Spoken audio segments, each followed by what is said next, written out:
Hi, welcome back guys. This is your sensei, back with another fanfiction. This is the first part of What If Lonely Naruto Unlocked His True Potential. Now before starting, please give this video a like and subscribe to the channel if you want more videos like this. Now let's get into the fanfic.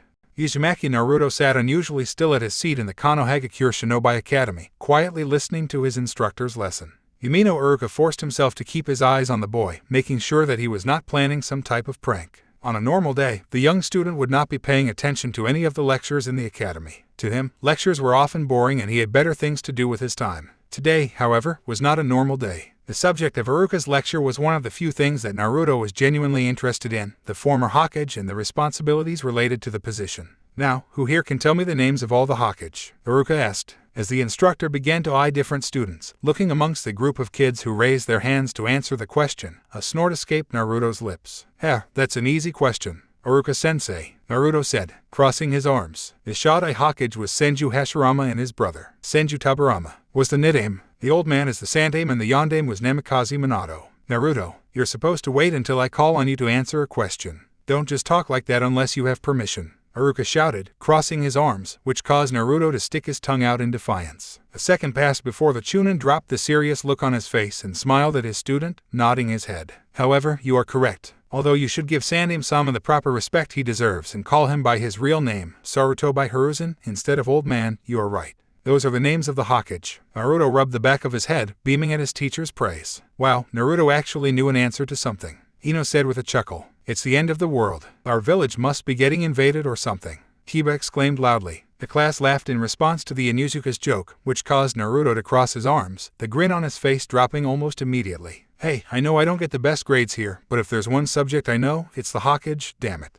He shouted. I have to know about my predecessors, after all. Alright, no fooling around, everyone. We got more to get into with the lesson. Iruka shouted loudly. The academy students quieted down, looking sheepishly at their instructor. The Chunin's eyes wandered the classroom, making sure that all students had settled down before he started to continue. Anyway, as you all heard, those are the names of our former leaders. Some of their clan names might be names you heard, if you remember what we've talked about in our history classes. Iruka stated, bringing his hand to his chin. Senju Hashirama and his clan helped found Konoha. After all, and the Sarutobi clan was also instrumental in helping establish our village in the early days after the Warring Clans period. So basically, the Hokage are all from famous historical ninja clans. One of the students, a brown-haired boy with glasses, said with a frown. So does that mean you have to have the right family history to be a successful ninja? That's not necessarily true, Ken. Iruka said, frowning at the question. Being from a shinobi clan does help, yes, but the Yondaime wasn't from a clan. Naruto spoke up, interrupting his instructor. Namikaze Minato's parents were just normal civilians. Yet he ended up becoming the Hokage. Naruto. What did I say about interrupting and speaking out of turn? Iruka shouted. Naruto sunk back into his chair, rubbing the back of his head as he laughed quietly. Why, you may need to repeat that lesson again, Iruka-sensei. Wasn't the Namikaze clan a shinobi clan, though? Kiba asked, turning in his desk to face Naruto. Didn't we just learn something about a Namakuni clan or something a few days ago? You're thinking of Nami no Kuni, and that's a country, not a shinobi clan. Sakura noted, frowning. Geez, Naruto even knew that and you didn't. You sure you aren't the dead last of the class, Kiba? Who asked you? Kiba snorted in response. Iruka grit his teeth as his class busted into another round of laughter. He was about to blow up on his students once more when he noticed a student raise his hand. Iruka-sensei, Ken spoke up. The class almost in unison stopped laughing, giving the normally quiet student a chance to speak. A sigh of contentment escaped Iruka, enjoying the silence once again as he acknowledged his student. Yes, I'm just curious. But since the Yondaime was basically a nobody until he started his shinobi career, do you think any of us stand a chance of becoming Hokage? Ken asked. It would be really cool to know that I could become the Hokage or say that I graduated from the same class as the Hokage. Off-topic question. Iruka bit his lip, resisting the urge to ignore the question. But still, if this class is going to get off-topic with jokes, might as well let it get off-topic in a way that could do everyone some good. The Chunin took a moment to look at all of the students in the room, examining each of them for a moment. He then gave a smile as he turned back to Ken. There is a lot of potential in this year's class. You are all good students and I've seen some remarkable skills in all of you. If you all keep up with your determination and improve on the skills you all have, I could see any of you becoming the Hokage. Iruka told his students proudly. Most of the students in the room looked at their sensei and smiled back, gratefully accepting the compliment. Naruto had a large smirk on his face. Don't worry, Iruka-sensei. The blonde spoke confidently. I intend on getting better each and every day. You'll be seeing me as the Hokage in no time. The wholesome silence vanished as quickly as it had appeared, as a few scoffs were heard after Naruto finished his statement. Just because you know some basic facts about the Hokage doesn't mean you stand a chance at becoming one yourself, Naruto," Sakura stated, crossing her arms. "She's right. If anyone here is going to be Hokage, it's going to be Sasuke-kun," Ino exclaimed before turning her attention away from Naruto and to the dark-haired boy sitting by the window. "Isn't that right, Sasuke-kun?" Sasuke gave no response to the blonde-haired girl, seemingly deep in thought. He was either unaware of what his class was talking about or he simply did not care. "What's so great about him? Sasuke doesn't even care about being Hokage," Naruto grumbled, crossing his arms. "He's nothing special, anyway." The Uzumaki's comment sparked an outrage from the self-proclaimed Sasuke fan club. Nearly every girl in the class was now glaring at Naruto with small traces of killing intent. "He's more special than you ever will be," one of the girls shouted. "Whatever." Naruto rolled his eyes, biting his tongue to avoid speaking more of his thoughts aloud. "There's no point in arguing more about this. They're not gonna listen to me and I got no one here who will back me up. Might as well shut up and let them finish defending their precious Sasuke." Unfortunately for him, he had already irritated the Sasuke fan club enough. The room continued to get louder, with each girl vocalizing their opinions on Naruto and their support of Sasuke for Hokage. "Sasuke-kun will make an amazing Hokage. Naruto will be lucky if he even becomes a shinobi. Why does he even think he has a chance to be Hokage anyway? As if that would ever happen." "Hey, enough," Haruka shouted again at his class, who ignored their instructor once again.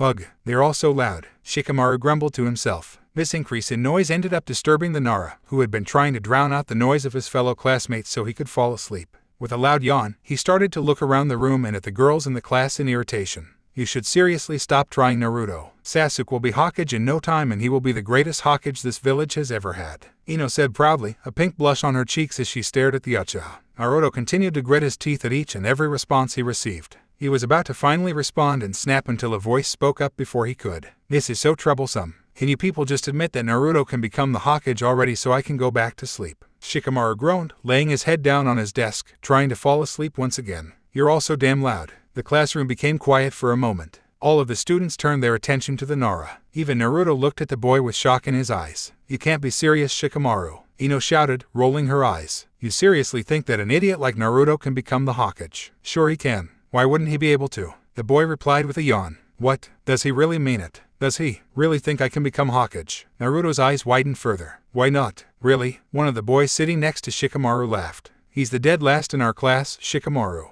He's nowhere near strong enough to become Hokage." "Ugh, they're not going to shut up. Might as well argue back, I guess. The sooner I get this over with, the sooner I can maybe get to sleep," Shikamaru grumbled before finally pulling his head up from his desk and turning his attention to the boy sitting next to him. "Of course he's not strong enough to be Hokage right now. None of us are. Not him, not you, not me, and not Sasuke. We're just academy students. Wait until we are shinobi and he gets the chance to truly train and get stronger. He'll probably surprise you," Shikamaru mumbled with a yawn. "It's at least possible. I can see it happening." "You see him being Hokage over more competent ninjas like Sasuke-kun?" Sakura asked, her eyes wide in disbelief. "Shikamaru, you can't honestly believe that, can you?" "I do," the Nara replied. "Becoming the Hokage is not something anybody can do. They need to be willing to work and do whatever they can to reach the position. Naruto clearly wants the position and is actually going to work for it. He has dedication and he won't give up until he reaches his goal. If you can't see his dedication, then you're just being troublesome. Besides, he'd probably do a good job as Hokage in the future. He cares for the village, after all. I'm sure he'd do everything he could to be a good Hokage and keep the village safe and strong."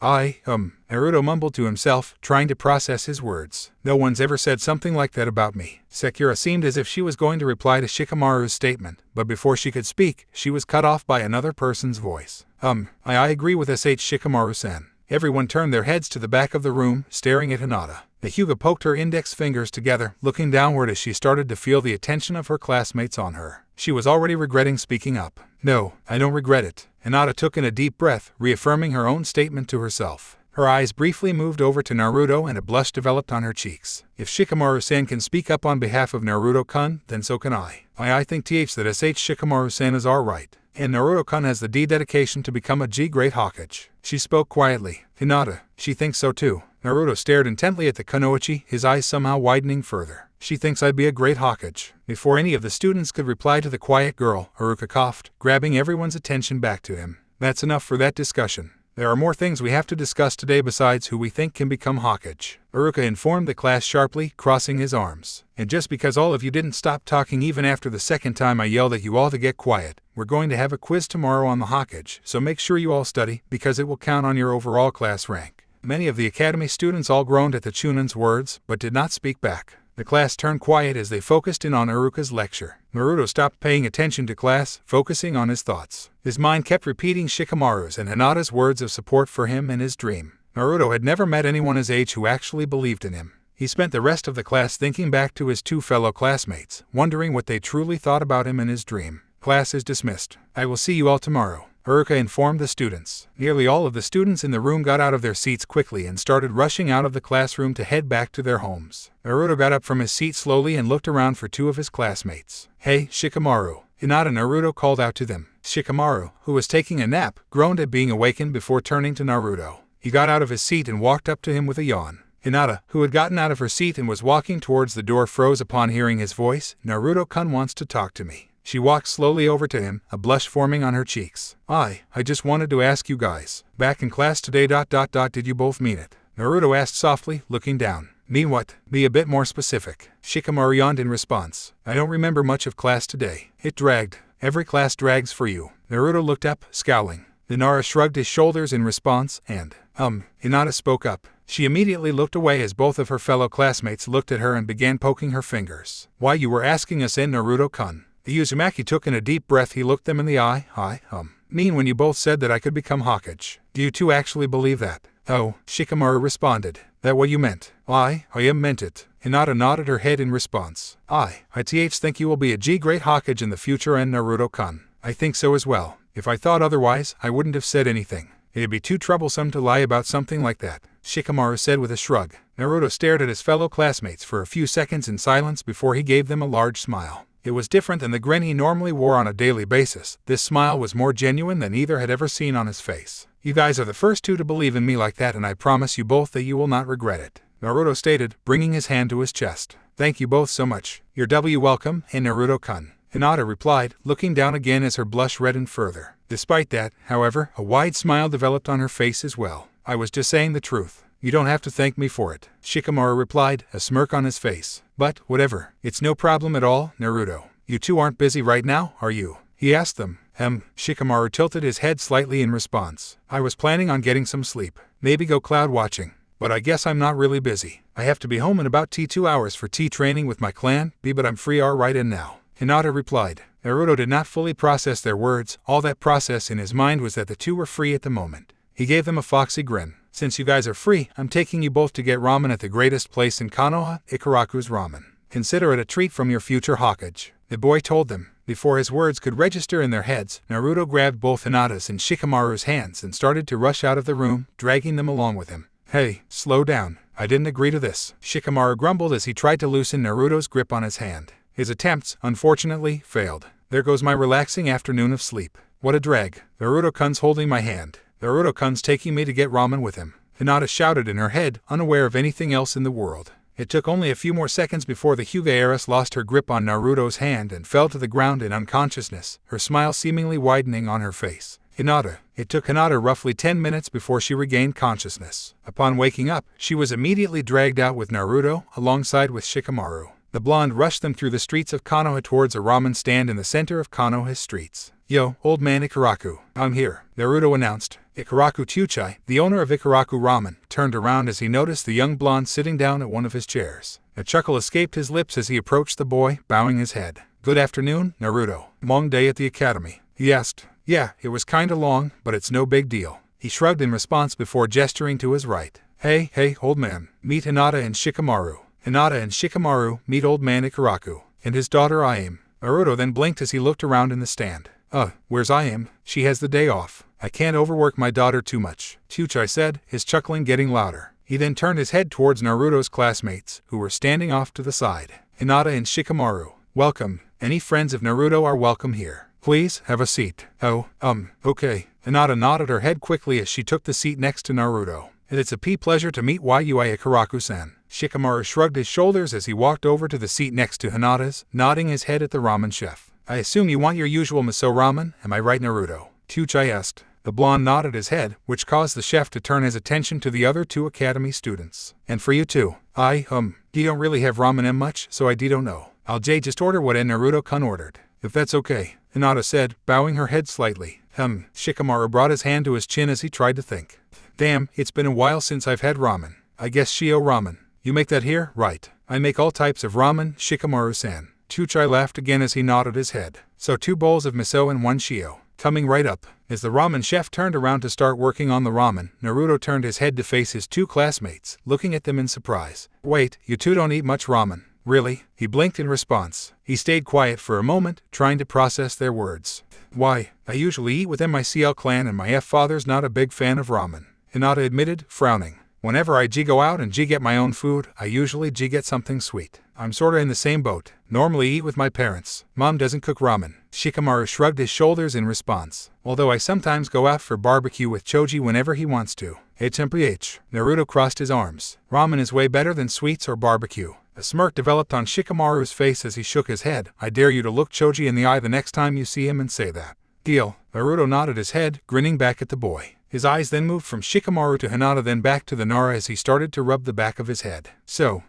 what do you all do for fun? Fun. Hinata blinked in response. I sleep. Shikamaru spoke, getting more comfortable in his chair. The hell? Naruto rolled his eyes. Then what do you do when you're awake? Try to sleep. The Nara replied, smirking once again. Ah, that's lame. The blonde frowned in response. He then turned his head towards Hinata. Well, what about you? Literally anything can be more exciting than that. In my free tea time, I usually TR train. I also press flowers and read and press flowers. Naruto tilted his head. What's that? BB basically preserving flowers in a bee book. Or tea to make art. Hinata elaborated, a small smile developing on her lips. My mother showed me how to do so. That's cool. Uzumaki nodded his head in understanding. So do you grow your own flowers then? Like do you garden? 'Cause I garden and that'd be super cool. I don't. Hinata shook her head. I use flowers from my clan's garden. Oh, that's cool. Naruto nodded his head again, smiling. Hey, would you want to use something from my garden to plant? Uzumaki's eyes widened for a brief second as he started to rub the back of his head. I mean, I don't actually have anything with flowers, 'cause I normally just grow green plants and stuff, but I can try growing some flower-blooming plants if you'd be interested. Aye. Hinata's cheeks darkened, turning a bright red color. She managed to nod her head, however, as a large smile developed on her lips. I'll love tea too. Heh, awesome. Then I'll grow something then. Naruto smiled back. He then quickly turned his head back to Shikamaru. See, that's something cool to do for fun, Shikamaru. The rest of Naruto's sentence faded as he noticed that the Nara was laying his head down at the counter, snoring peacefully to himself. Both Naruto and Hinata blinked at the sight of their classmate before a scowl developed on Naruto's face as he poked the boy's forehead, causing him to wince and open his eyes. Hey, what do you think you're doing? He asked. Sleeping. You know, what I said I like to do for fun. Shikamaru grumbled in reply as he closed his eyes. Just wake me up when the ramen gets here. Oi, Naruto shouted, poking Shikamaru's forehead again. Hinata giggled to herself as she watched Naruto continue to pester Shikamaru. It's been a while since I've seen Naruto bring anyone with him, and they seem like they're having fun. Chuchai thought to himself as he continued preparing their ramen. Good, it's nice that he's finally making friends. With a chuckle to himself, Chuchai focused on preparing the ramen bowls for Naruto and his classmates. Something in the back of his head told him this would not be the last time he saw the 3 of them together at his stand. Naruto by Hiruzen, the Sandame Hokage, smiled to himself as he stared into the crystal ball in his office. His crystal ball reflected an image of Naruto sitting at his favorite ramen stand, Ikaraku's, with 2 kids from his class in the academy. The Sandame recognized both of them as Hyuga Hinata and Nara Shikamaru, the heiress and heir of their respective clans. The aged Hokage often checked up on Naruto and his crystal ball to make sure he was doing okay and that nothing bad was happening to him. Seeing the blonde boy sitting with 2 kids his own age having fun and laughing made Hiruzen feel a great joy in his heart. Naruto, it's great to see you have friends your own age now. It's good to see people accepting you, Sarutobi commented to himself. Seeing that Naruto was okay, Sarutobi deactivated his jutsu and the crystal ball stopped reflecting the image of the academy students. Even with the image gone from the ball, the Sandame couldn't help but see it in his head. Those 3, I have a feeling they will become something big. Something the shinobi world will remember, Sarutobi thought to himself. Every legend has a beginning. Sarutobi Hiruzen just witnessed the beginning of a new legend, a legend of 3 ninja who would work together to help each other grow and reach their true potential. And I'm here, Naruto noted as he walked into Konoha's academy. As he began to walk through the hallways, a few of the academy instructors and students there gaped at his presence. Uzumaki was arriving 20 minutes before class was scheduled, something he never did. It would be considered lucky if he actually showed up to class in time. He usually arrived 10 minutes late, barreling down the door and delivering some insincere apology to Uruka. Arriving early was something nobody had ever seen happen before. It was so unusual that a few of the students and instructors that were already there gave the boy confused looks upon seeing him.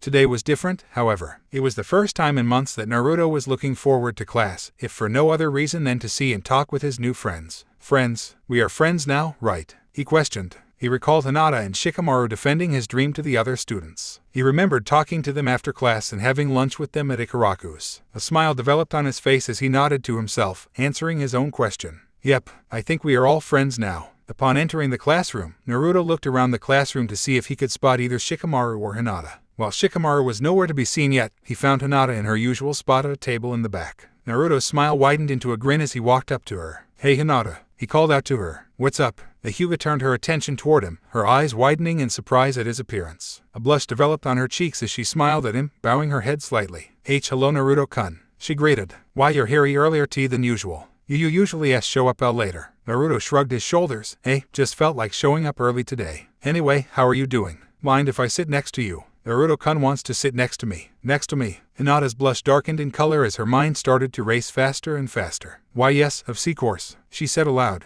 Naruto smiled in response as he sat down in the chair next to her. To answer why your question, I'm doing good. The Hyuga heiress noted, poking her fingers together. Thank you, by the way. F for the R ramen. Don't thank me, Naruto said as he started to chuckle. I need to thank you and Shikamaru. I had a ton of fun yesterday with you guys. I did too, Hinata replied, smiling as well. She had a great time with Naruto and Shikamaru. It had been a long time since went out with anyone outside of her family to a restaurant. That alone made the experience exciting to her. In addition, the ramen tasted good, the ramen chef Tuchai was sweet, and she enjoyed talking and spending time with Naruto and Shikamaru. The two were fun to talk to and it was nice getting to know both of her classmates better, especially Naruto-kun. Her blush somehow deepened further as she stared at her blonde classmate. Hyuga Hinata had a great time yesterday. You know, we should head over to Ikaraku's again sometime, Naruto said. It would be a lot of fun. Hinata nodded her head in agreement. We should. I'll go find out later if Shikamaru can go sometime soon. But even if he can't anytime soon, we should just head out,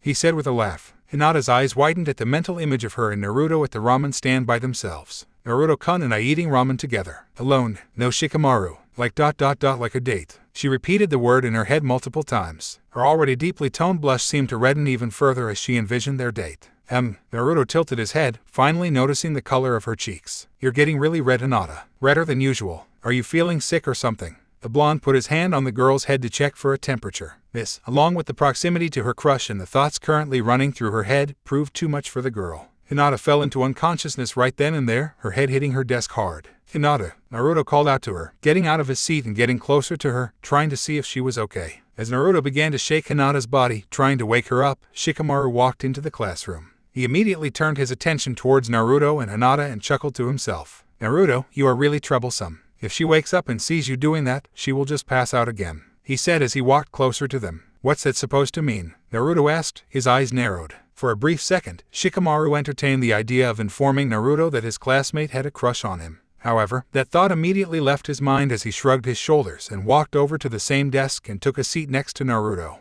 No, I don't feel like explaining. Just don't worry about her, she'll wake up soon, he said, yawning.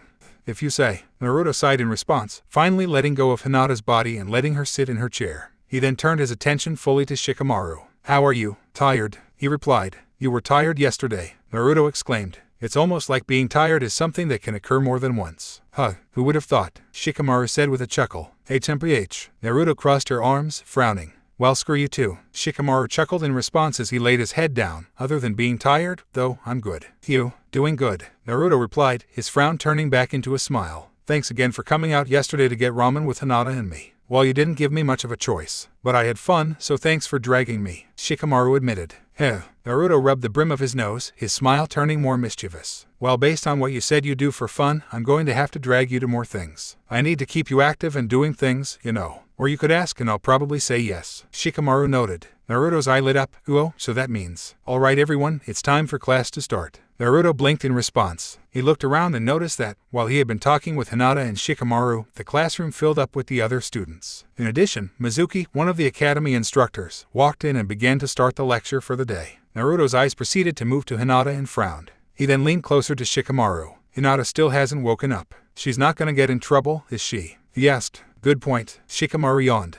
I'll fall asleep too, so she won't get in trouble alone. Before Naruto could even reply to Shikamaru's comment, the Nara was already snoring lightly to himself. Naruto blinked, processing what just happened, before turning away from his friend and focusing on Mizuki. There's something wrong with him, Naruto sighed to himself as he attempted to focus on the lecture for the day. Unfortunately for Naruto, Mizuki's lecture on the fundamentals of Genjutsu was boring and long, causing him to quickly lose interest in the subject. He proceeded to pull out a piece of paper and began working on something of much more value to him, a new prank. Imagine paint bombs that go off in Iruka-sensei's face. That's not a bad idea. But the question is, how do I go about it? Naruto rubbed his chin and thought. Probably could ask old man Hokage to make a scroll for me with paint sealed in it. But how do I get Iruka-sensei to read it? Maybe. Naruto turned his attention to his right. Hinata was pulled her head from the table and was currently looking around the classroom, gauging what was going on. Hey, you're awake, Naruto whispered to her, grinning. Hinata looked over at Naruto. Memories of why she fainted came back to her and her blush returned to her face.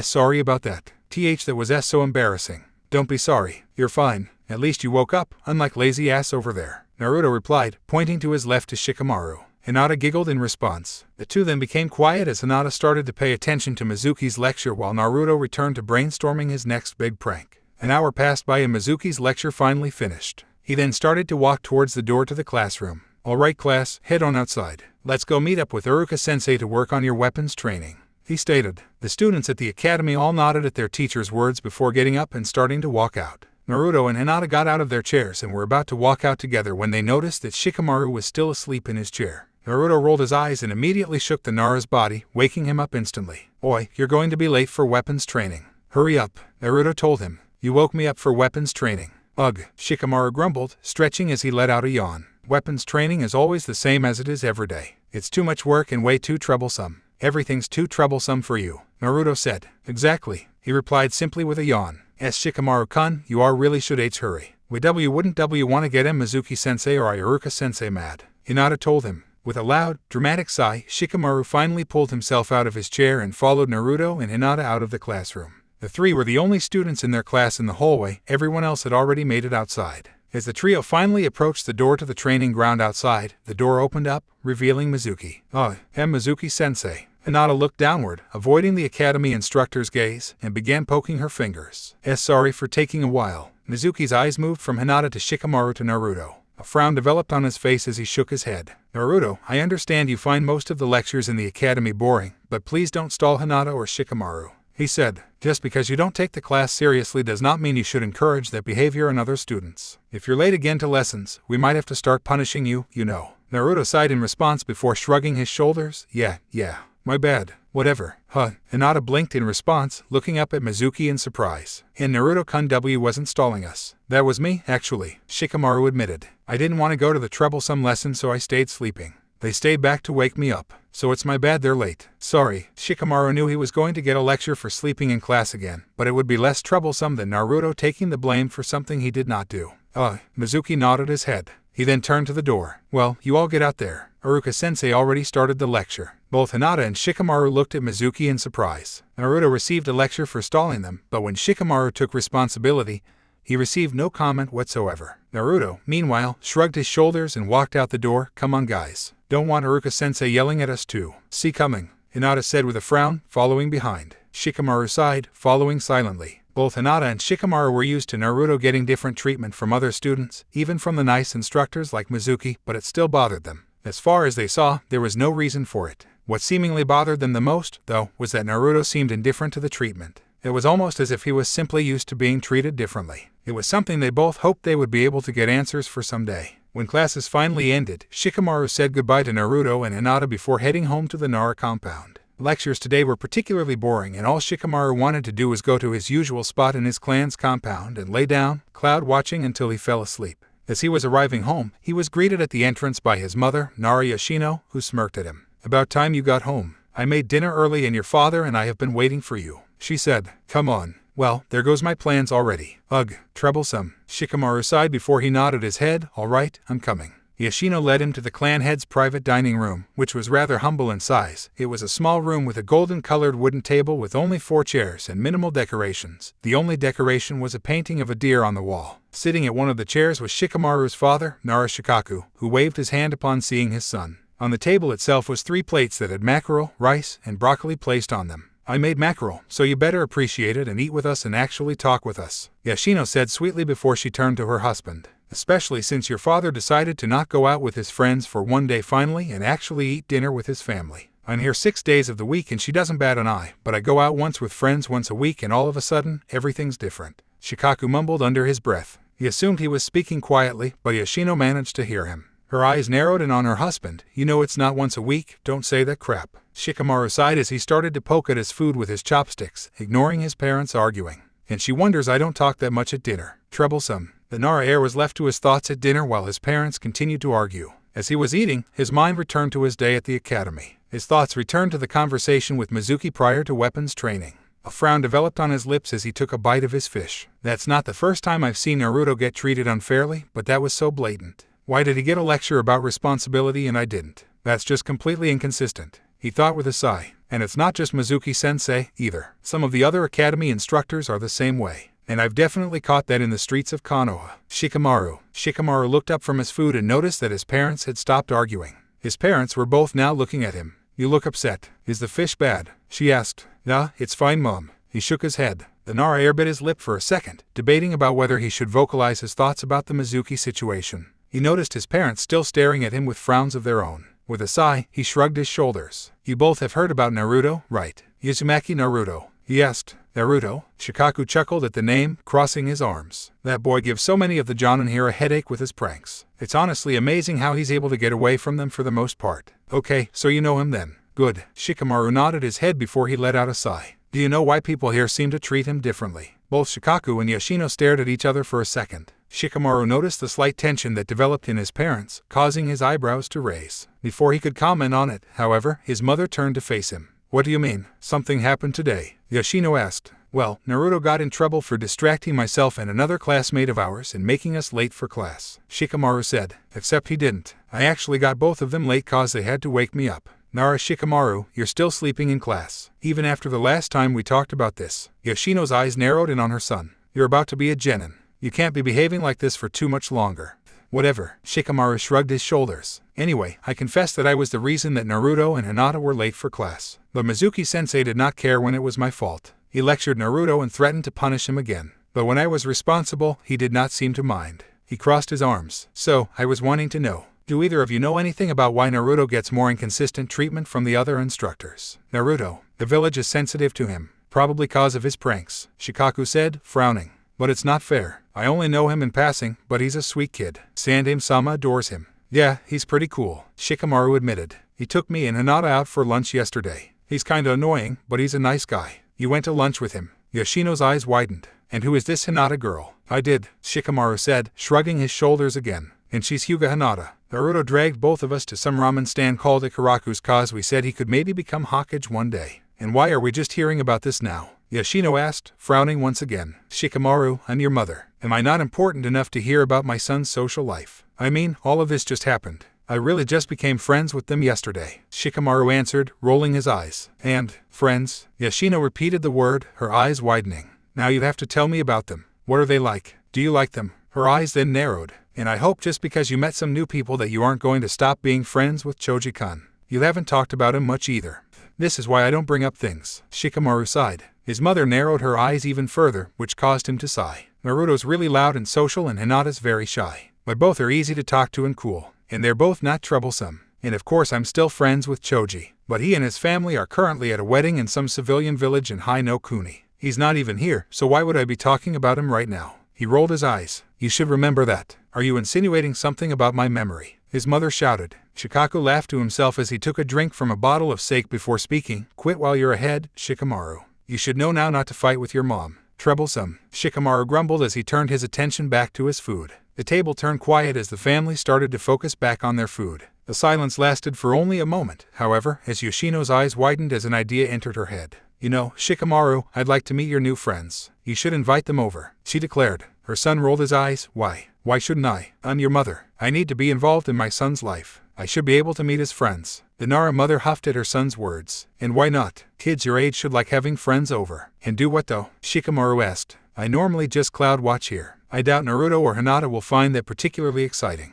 Well, why don't we have a training session? His mother offered. Your father can arrange a training session for you all. The Nara clan head, upon hearing his wife's words, immediately chalked on his sake. When he stopped coughing and regained his composure, he turned his attention to his wife. And what if I were to say I already had plans for tomorrow? he asked her. Well, I'm certain whatever you were planning is not nearly as important as training your son and his friends, right? I mean, he is your son after all. He should take priority over everything else, especially your old teammates that you already go out drinking with each every week. Don't you agree, Shikaku-kun? Yoshino asked sweetly in a way that dared her husband to oppose her request. Nara Shikaku, among his fellow shinobi, was considered a beyond brilliant man. He was an excellent shinobi who could easily fight and outwit nearly any enemy ninja that dared to take him on. His wife, however, was someone his brilliance could never beat. The Nara clan head sighed, knowing full well what he was going to have to say and do. I agree. I'll train Shikamaru and his friends tomorrow. He sighed. I'm glad. I'm sure it'll go really well. Yoshino cheered. He has no say in anything, Shikamaru noted, rolling his eyes. Some Jonin commander he is. The Nara clan head's wife then turned her attention back to her son, a smirk on her face. Then it settled.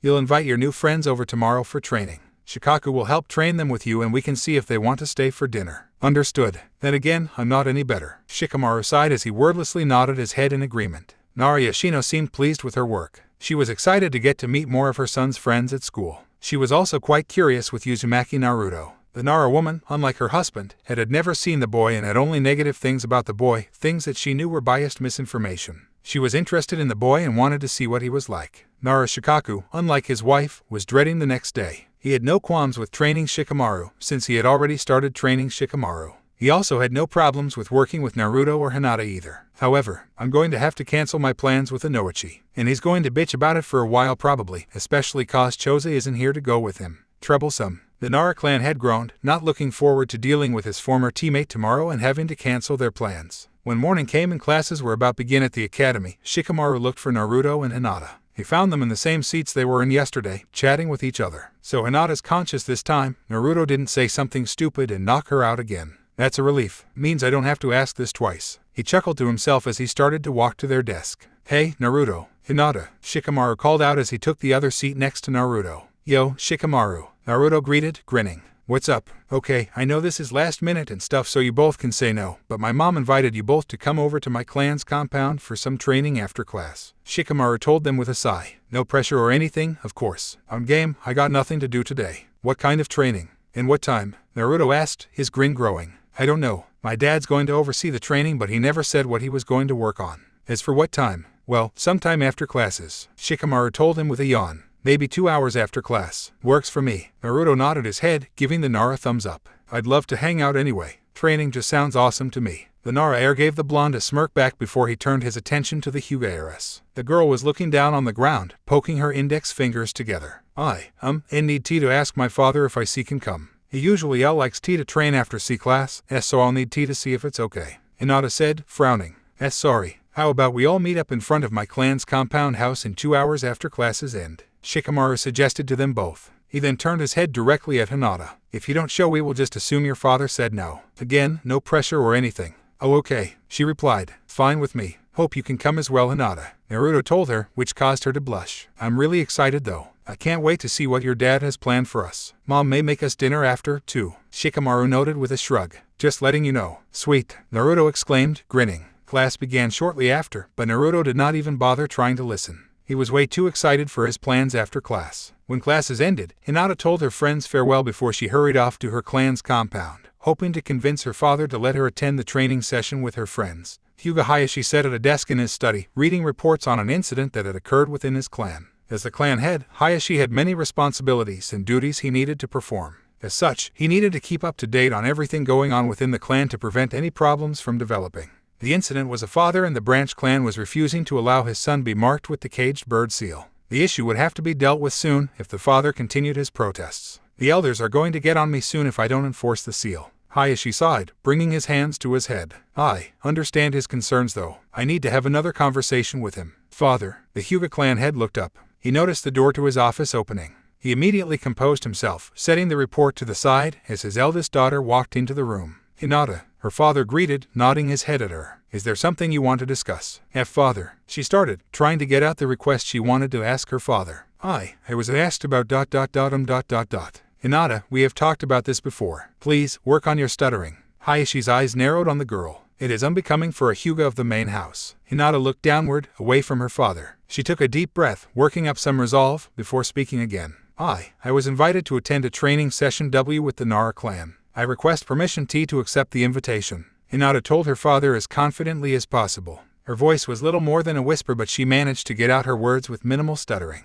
Hayashi's eyebrows rose after hearing his daughter's request. "May I ask what kind of training would you be working with?" he asked. "I am not for certain. I was invited by Shikamaru-san in class today and he never specified. He did say that his father would be overseeing the tea training." Hinata answered. "I see," Hayashi responded as he closed his eyes momentarily. "So Shikaku will be in charge of this training." The Hyuga clan head made a note in his head. Hayashi, although displeased by his personality, had a great deal of respect for Shikaku. The Nara clan head was known throughout Konoha for his intelligence and skills as a shinobi. He wasn't Konoha's Jonin commander for nothing. Hayashi couldn't help but feel curious about how Shikaku trained with his clan and heir. Hayashi's eyes wandered over to his daughter, who was looking at her father nervously. The elder Hyuga repressed his desire to sigh. Although he hated to admit it, as it injured his pride, Hinata was a disappointment to him. The girl was not making too much progress in her daily training at the Hyuga compound with him. Any progress she makes is overshadowed by the skills of her cousin, Neji. Even her younger sister, Hanabi, was showing more progress in the clan's gentle fist art.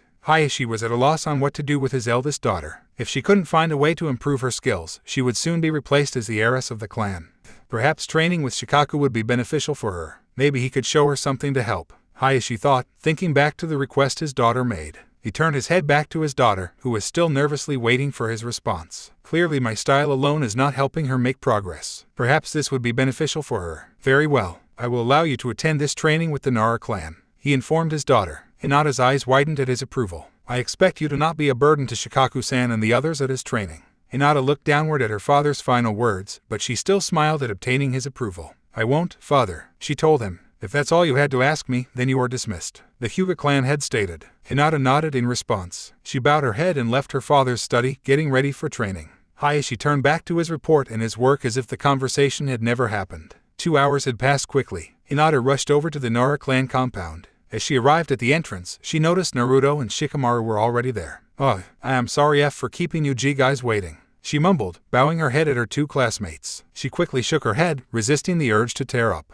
"I'm really sorry. Don't worry about it, Hinata. We are all actually early anyway," Naruto told her, smiling at his classmate. Hinata blushed in response, starting to calm down slightly. "Yeah, you're not late at all," Shikamaru informed her. She took a deep breath, finally feeling relaxed again completely. The Nara then turned his attention towards the front doors to the compound. "But since we're all here now, we should probably head inside and meet up with my parents." With those words, the 3 academy students walked into the compound. Naruto and Hinata followed Shikamaru as he led them towards where his parents were waiting. "Shikamaru, your place is huge. I can't believe you live here," Naruto exclaimed as he took in the sights of the compound. "Well, it kind of has to be. My clan has a lot of members in it. Probably not as big as yours, though, hey Hinata?" Shikamaru asked the Hyuga heiress. I think they are similar in size. And maybe the Hyuga compound is a little bigger. But I like yours a lot," Hinata informed him with a smile. "No need to be humble, Hinata. I know your clan has a bigger compound. You got the main and branch clans. After all," Shikamaru said with a chuckle. "Wait, yours is bigger." Naruto turned his head to face Hinata. She blushed in response, but nodded her head. Naruto whistled in approval. "Geez, I need to see that place too."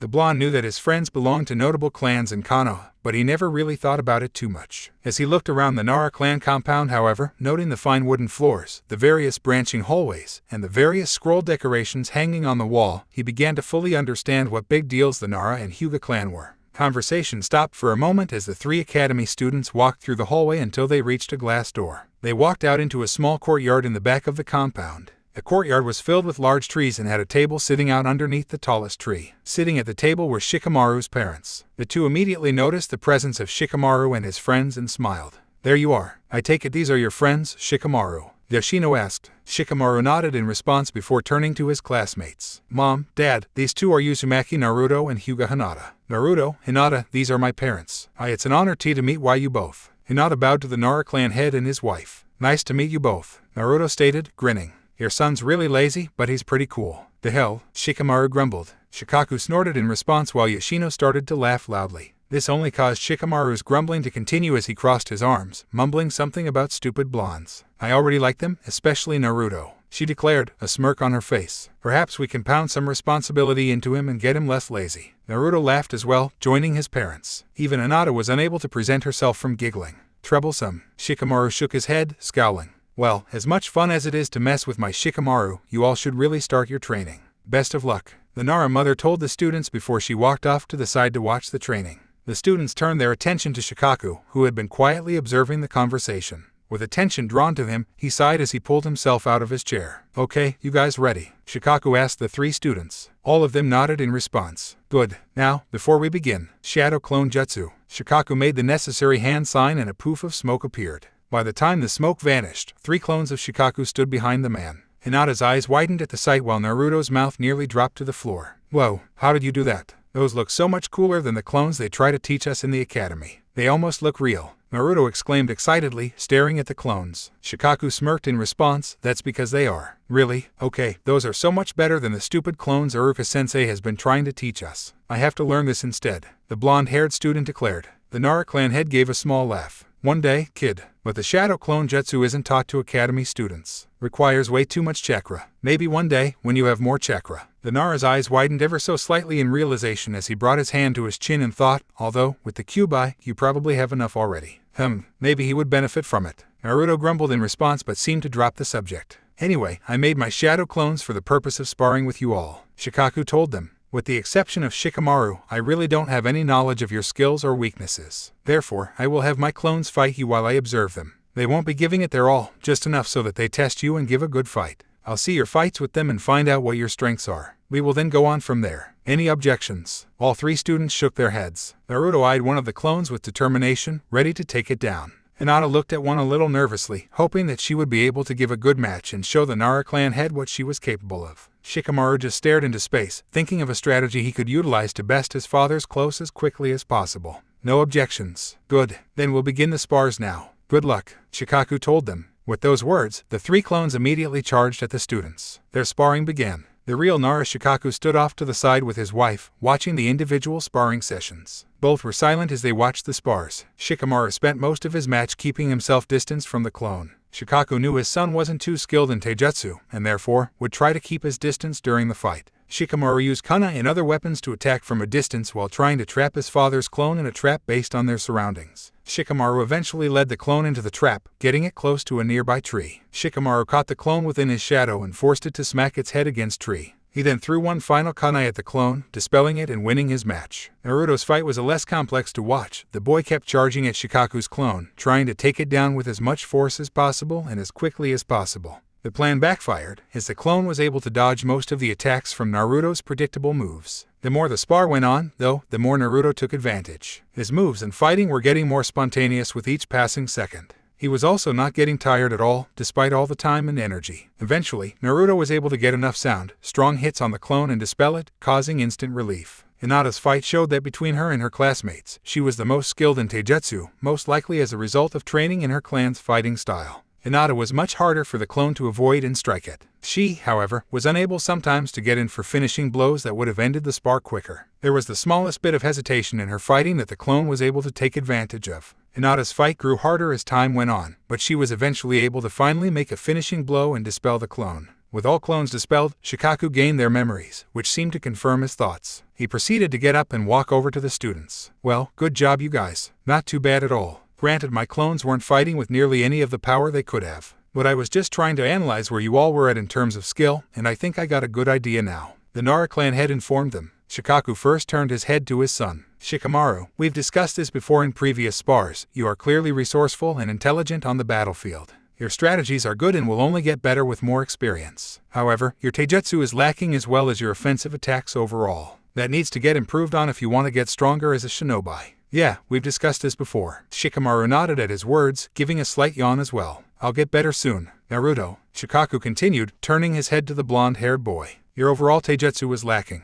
You started off rather uncoordinated. Your speed could also be worked on a little. Having said that, you have some remarkable stamina and strength. You also became rather spontaneous as the fight went on, harder to predict and harder to avoid. That's a great trait to have, something that would be good to develop further." Naruto started off frowning but, by the end of the Nara's analysis, couldn't help but grin. "I don't know what that means, but I like the sound of that. Basically, you're hard to predict," Shikaku clarified. "Gotcha. Then hell yeah am I spontaneous," Naruto exclaimed, cracking his knuckles. The Nara clan head finally turned his attention to the final student. "Hinata, I noticed you could have ended the sparring a lot sooner but failed to take initiative and do the finishing blows. That's something. You need to work, not wasting time. You also seemed to get more tired as the fight went on." "You understood." Hinata bowed her head, feeling the urge to tear up again. Having said all that, though, you clearly have the best of taijutsu amongst your friends and you maintained a level head during the fight. Amongst all three of you, you probably would be the strongest from an offensive standpoint, and that's good. Shikaku finished, smiling. The Hyuga looked up in response, her eyes widening. She quickly wiped her eyes, the water instantly drying up. Why you sure about that? She asked. The Nara clan head nodded his head. I'm not the kind of person who lies just to make someone feel better. If I say something, then accept that it's my opinion. ISC. A smile developed on Hinata's face as she bowed once again. Thank you. Well, that's basically the things I noticed in a nutshell. There were some little things that you all can work on, but I'm hoping to work on your major issues right now. Shikaku informed them. Naruto, Hinata, and Shikamaru nodded at his words. The Nara clan head motioned for his wife to come over. Yoshino rushed over to her husband's side and stared at the three academy students. We're going to try and work on your major weaknesses that I noticed from the sparring. Naruto, Shikamaru, you two are going to work with me on getting your taijutsu styles stronger. Hinata, you will be working with Yoshino on your stamina. She'll also try and make you more decisive in terms of finishing off opponents if she can. Oh, trust me, I can do that, Yoshino said with a wink. Shikaku felt a sweat drop go down his face while Hinata could feel her nerves acting up. Anyway, he mumbled with a slight cough. Let's get back to training. Hinata, follow Yoshino. She'll be working on your stamina. Shikamaru, Naruto, stay here. I'll work on getting your taijutsu stances and styles better. All three students nodded in response. Shikamaru and Naruto opened up their stances while Hinata was being escorted by a happy Yoshino off to another part of the Nara compound. That should cover it for today, Shikaku noted with a yawn as he noticed the sun starting to come down. Naruto and Shikamaru gave no response except their heavy breathing. Shikaku spent their time working on taijutsu nonstop. Both boys, even Naruto, were tired and ready for a break. You all about finished too? Yoshino called out. The Nara matriarch was coming back to the courtyard with an equally tired Hinata. The Hyuga heiress was also covered in bruises and looked like she was about to pass out. Oh yeah, and the boys here are exhausted, Shikaku noted with a smirk. See, your training went just as well, though. I think I did a good job today. Wouldn't you say, Hinata-chan? Yoshino asked the girl with a wink. The indigo-haired girl only nodded slightly in response, too tired to give a full nod. The Nara woman then turned her attention to Naruto as well as Hinata. I hope you both had a good time and that training helped. We are actually about to start eating soon, if you both would like to stay for dinner as well. I'm sure you are both hungry after that hard work. Naruto seemed to get significantly less tired at the mention of food. Sure. Thanks a lot. And yeah, today helped a lot. Thank you so much for that too.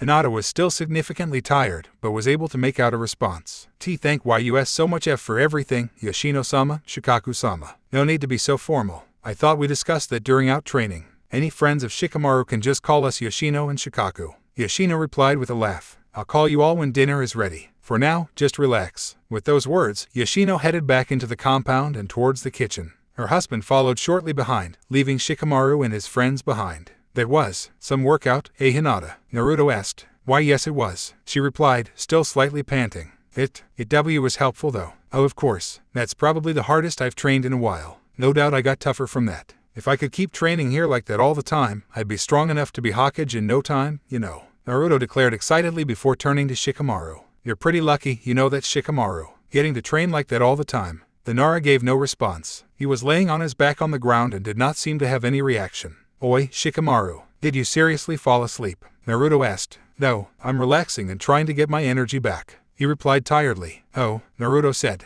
and cloud watching. The Nara said as he pat the ground next to him. You two should try it. Huh, Hinata blinked. You're both tired, still. It helps, trust me, Shikamaru said nonchalantly. Naruto and Hinata looked at each other for a second before they both nodded in response. They then laid down on the ground by Shikamaru and stared at the clouds in the sky. The three academy students were quiet for a moment as they stared at the clouds passing by. Then, the Uzumaki noticed one cloud float by. You know, that one looks like a bowl of ramen, Naruto said with a chuckle. You would notice something like that. Shikamaru shook his head, trying to hide his smirk. Hinata giggled in response, feeling a little less tired and more at ease. Why you have tea to admit, Shikamaru-kun, that Naruto-kun is right. It does look like our ramen. I guess, the Nara mumbled in reply. The three academy students remained in the same spot, watching the clouds. They didn't speak much, except to mention whenever a certain cloud looked like something bizarre. Instead, they spent the remaining few minutes in peaceful silence. This is actually relaxing. Who would have thought? Naruto mentally noted, chuckling to himself. Yes, Shikamaru is right about this. This has been an amazing day. Hinata sighed in contentment. Shikamaru glanced over at his friends, noting the relaxed looks on their faces. He did not bother hiding his smirk this time as he shook his head, chuckling.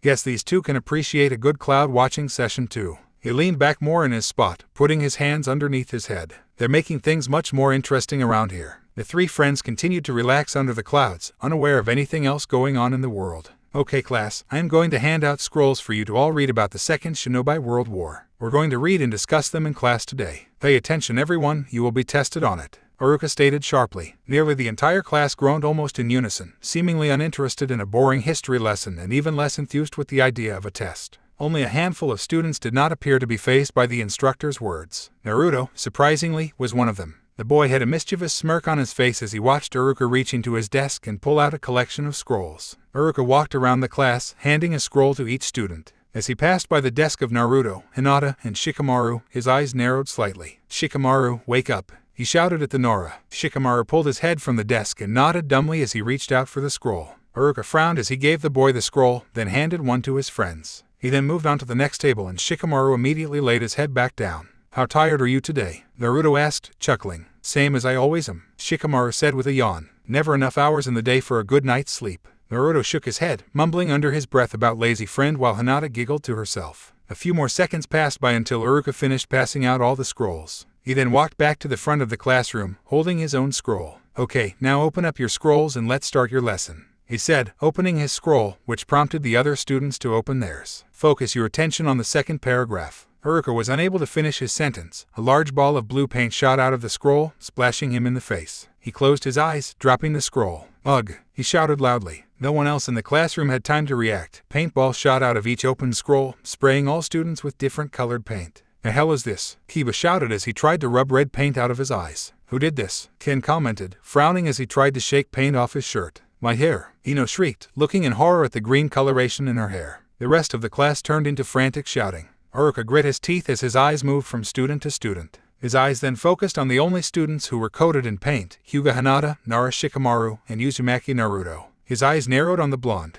"Naruto," the academy instructor shouted. All the paint-covered students turned to face the Uzumaki, glaring at him. "How did you tamper with my scrolls? Why did you tamper with my scrolls?" "I don't know what you're talking about, Haruka-sensei. I didn't do this," Naruto said, grinning. "Props to the guy who did, though. That's hilarious." "Oh, give me a break, Naruto," Sakura shouted at him, orange paint dripping from her face onto her desk. "A stupid prank like this could only be done by you, and your two friends are the only ones who didn't get paint on them. That's hardly coincidental, you idiot." Naruto frowned at Sakura's words, but he shook his head in response. "I didn't get paint on my face because I didn't open my scroll. Obviously the dude who planned this planned on getting me too, and I just got lucky I didn't open it. And now I'm definitely not opening it." "Yeah, you didn't open it cause you know you'd get paint on your face." Ino rolled her eyes. "Nah, I didn't open it cause I don't need to learn about the Second World War." He shrugged his shoulders. "That's ancient history. No one cares about that stuff anymore." Haruka's eye twitched in response. "And your friends both happened to not open it too?" Ino asked, her eyes narrowing on him.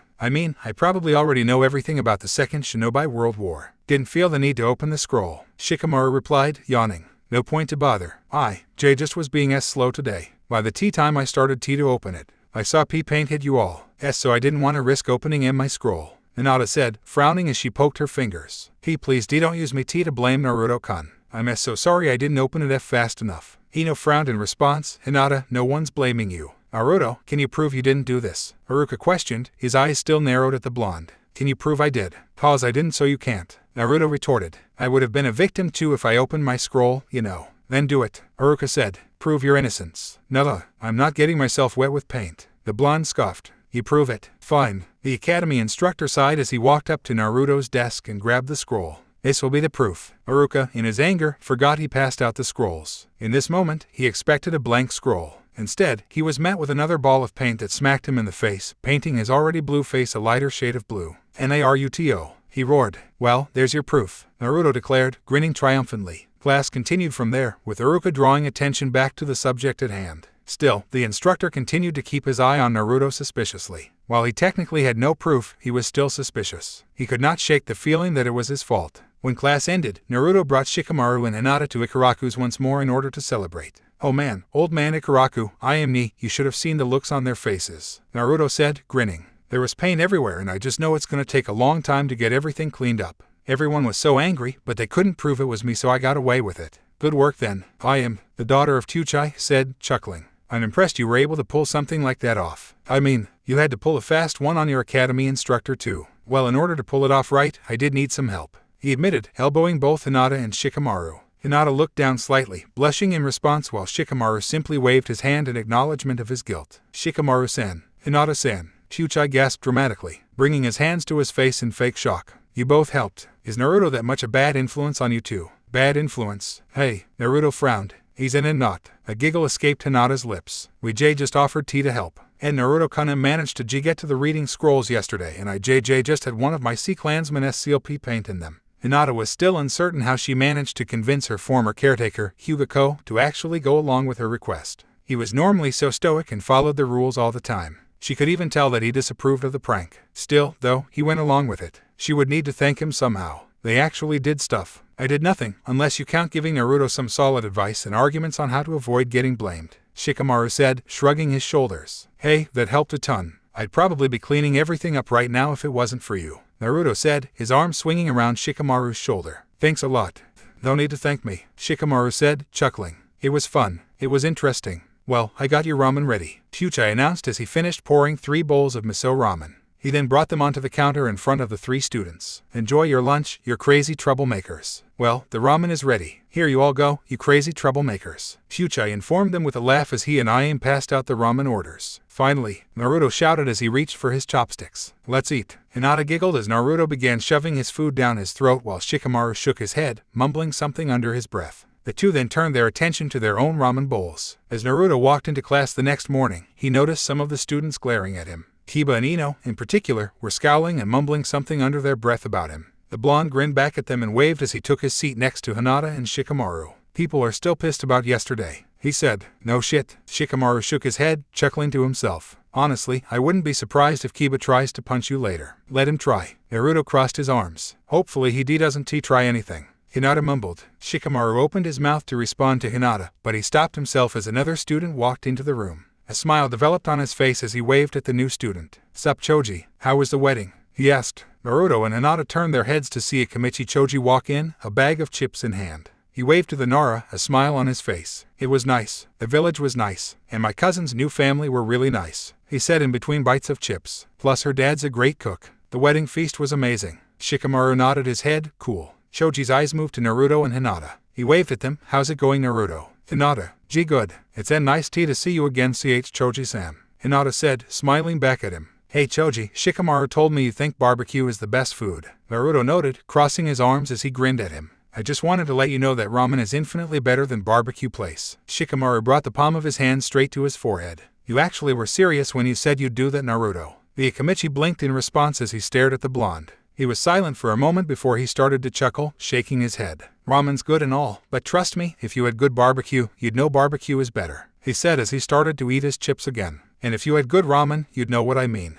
Naruto defended. What are you doing after class today? I'll show you what I mean. I got nothing planned. Sure, take me wherever you want and I'll see. And then I'll take you to Yakiniku-Q and show you a better barbecue place, Choji said, still chuckling. He then held out his bag of chips to Naruto. What one? Naruto smiled in response as reached in and grabbed a chip. Thanks. Choji then wordlessly moved the bag towards Hinata, extending the same offer. She bowed her head as she reached in and grabbed a chip of her own. He then walked over to the seat next to Shikamaru and sat down. Uzumaki Naruto felt, for the first time he could remember, that time was going by quickly. Lessons at the academy no longer seemed to drag and he felt himself more invested in what was going on. Days quickly turned to weeks. He greatly enjoyed going to the academy now and spending as much time as he could with Hinata, Shikamaru, and Choji whenever the boy was available. He was having more fun than he could ever remember having. In addition to enjoying his time more, the Uzumaki began to slowly improve in his grades and practical skills at the academy, as did his friends. Haruka began to notice Naruto paying more attention to class and he caught him questioning his classmates whenever he had any questions about topics of a lesson. Slowly, Naruto began to improve his grades in class to the point where he could no longer be considered the dead last of his class. Naruto was not alone in his improvements. Hinata could be seen as becoming ever so slightly more confident in herself, which translated into better focus in lessons on taijutsu or weapons training.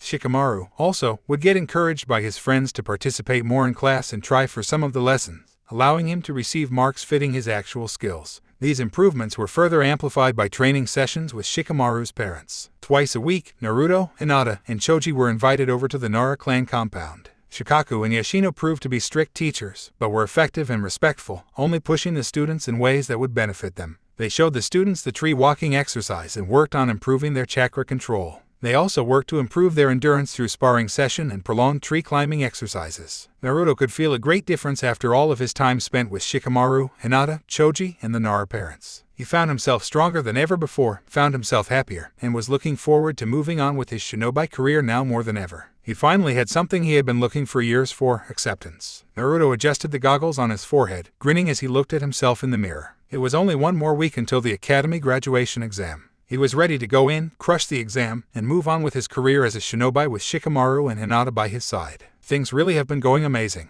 he told himself. With a nod of his head, he rushed away from the mirror, grabbed his belongings, and headed towards class. Alright everyone, let's begin our review of the material that will be featured in the graduation exam. Uruka spoke as students stared to quiet down. We have only 1 week left before the exam, so it is important that you all take this seriously. I'd hate to see even one of you fail because you slacked off at the last second. Hear that, Shikamaru? Naruto questioned, elbowing his friend. He's calling you out. He can get in line. The Nara mumbled, rolling his eyes. It's weird to think it's almost over, huh? Choji noted, eating from another bag of chips. Pretty soon, we'll all be ninja. I know, right? Naruto grinned in response. It's so cool. I'm a little nervous, but I'm excited. Hinata noted, smiling. I'm hoping we end up on the same genin team. Same here. His grin widened. I bet money that me, Choji, and Ino are going to be a team to recreate that Ino Shikacho trio our dads are famous for, so hopefully you two end up together. Shikamaru added. Naruto was about to respond, but he was interrupted by a cough from Uruka. He turned his attention to the academy instructor, who had a frown on his face. Well, if everyone is so ready to get out of the academy and move on to discussing genin teams, we can move on to the review and hopefully help you all actually pass, he said sharply. The Uzumaki grumbled something under his breath in response, but stayed quiet as he gave the academy instructor his attention. Uruka spent the first hour going over information about Konoha, its history, and its famous ninja that had been discussed during the years in the academy. When he finally finished, he led the class outside to a field with lots of logs. The academy teacher began to review the academy basic jutsu, the substitution, transformation, and clone jutsus, and ordered the students to begin practicing the jutsu on their own. Naruto, Hinata, Shikamaru, and Choji worked together and began practicing their transformation jutsu. All 4 students were able to transform into identical copies of various academy teachers, with Naruto having the most realistic transformation with his version of Uruka. After they realized they were down with the transformation jutsu, they started working on the substitution jutsu.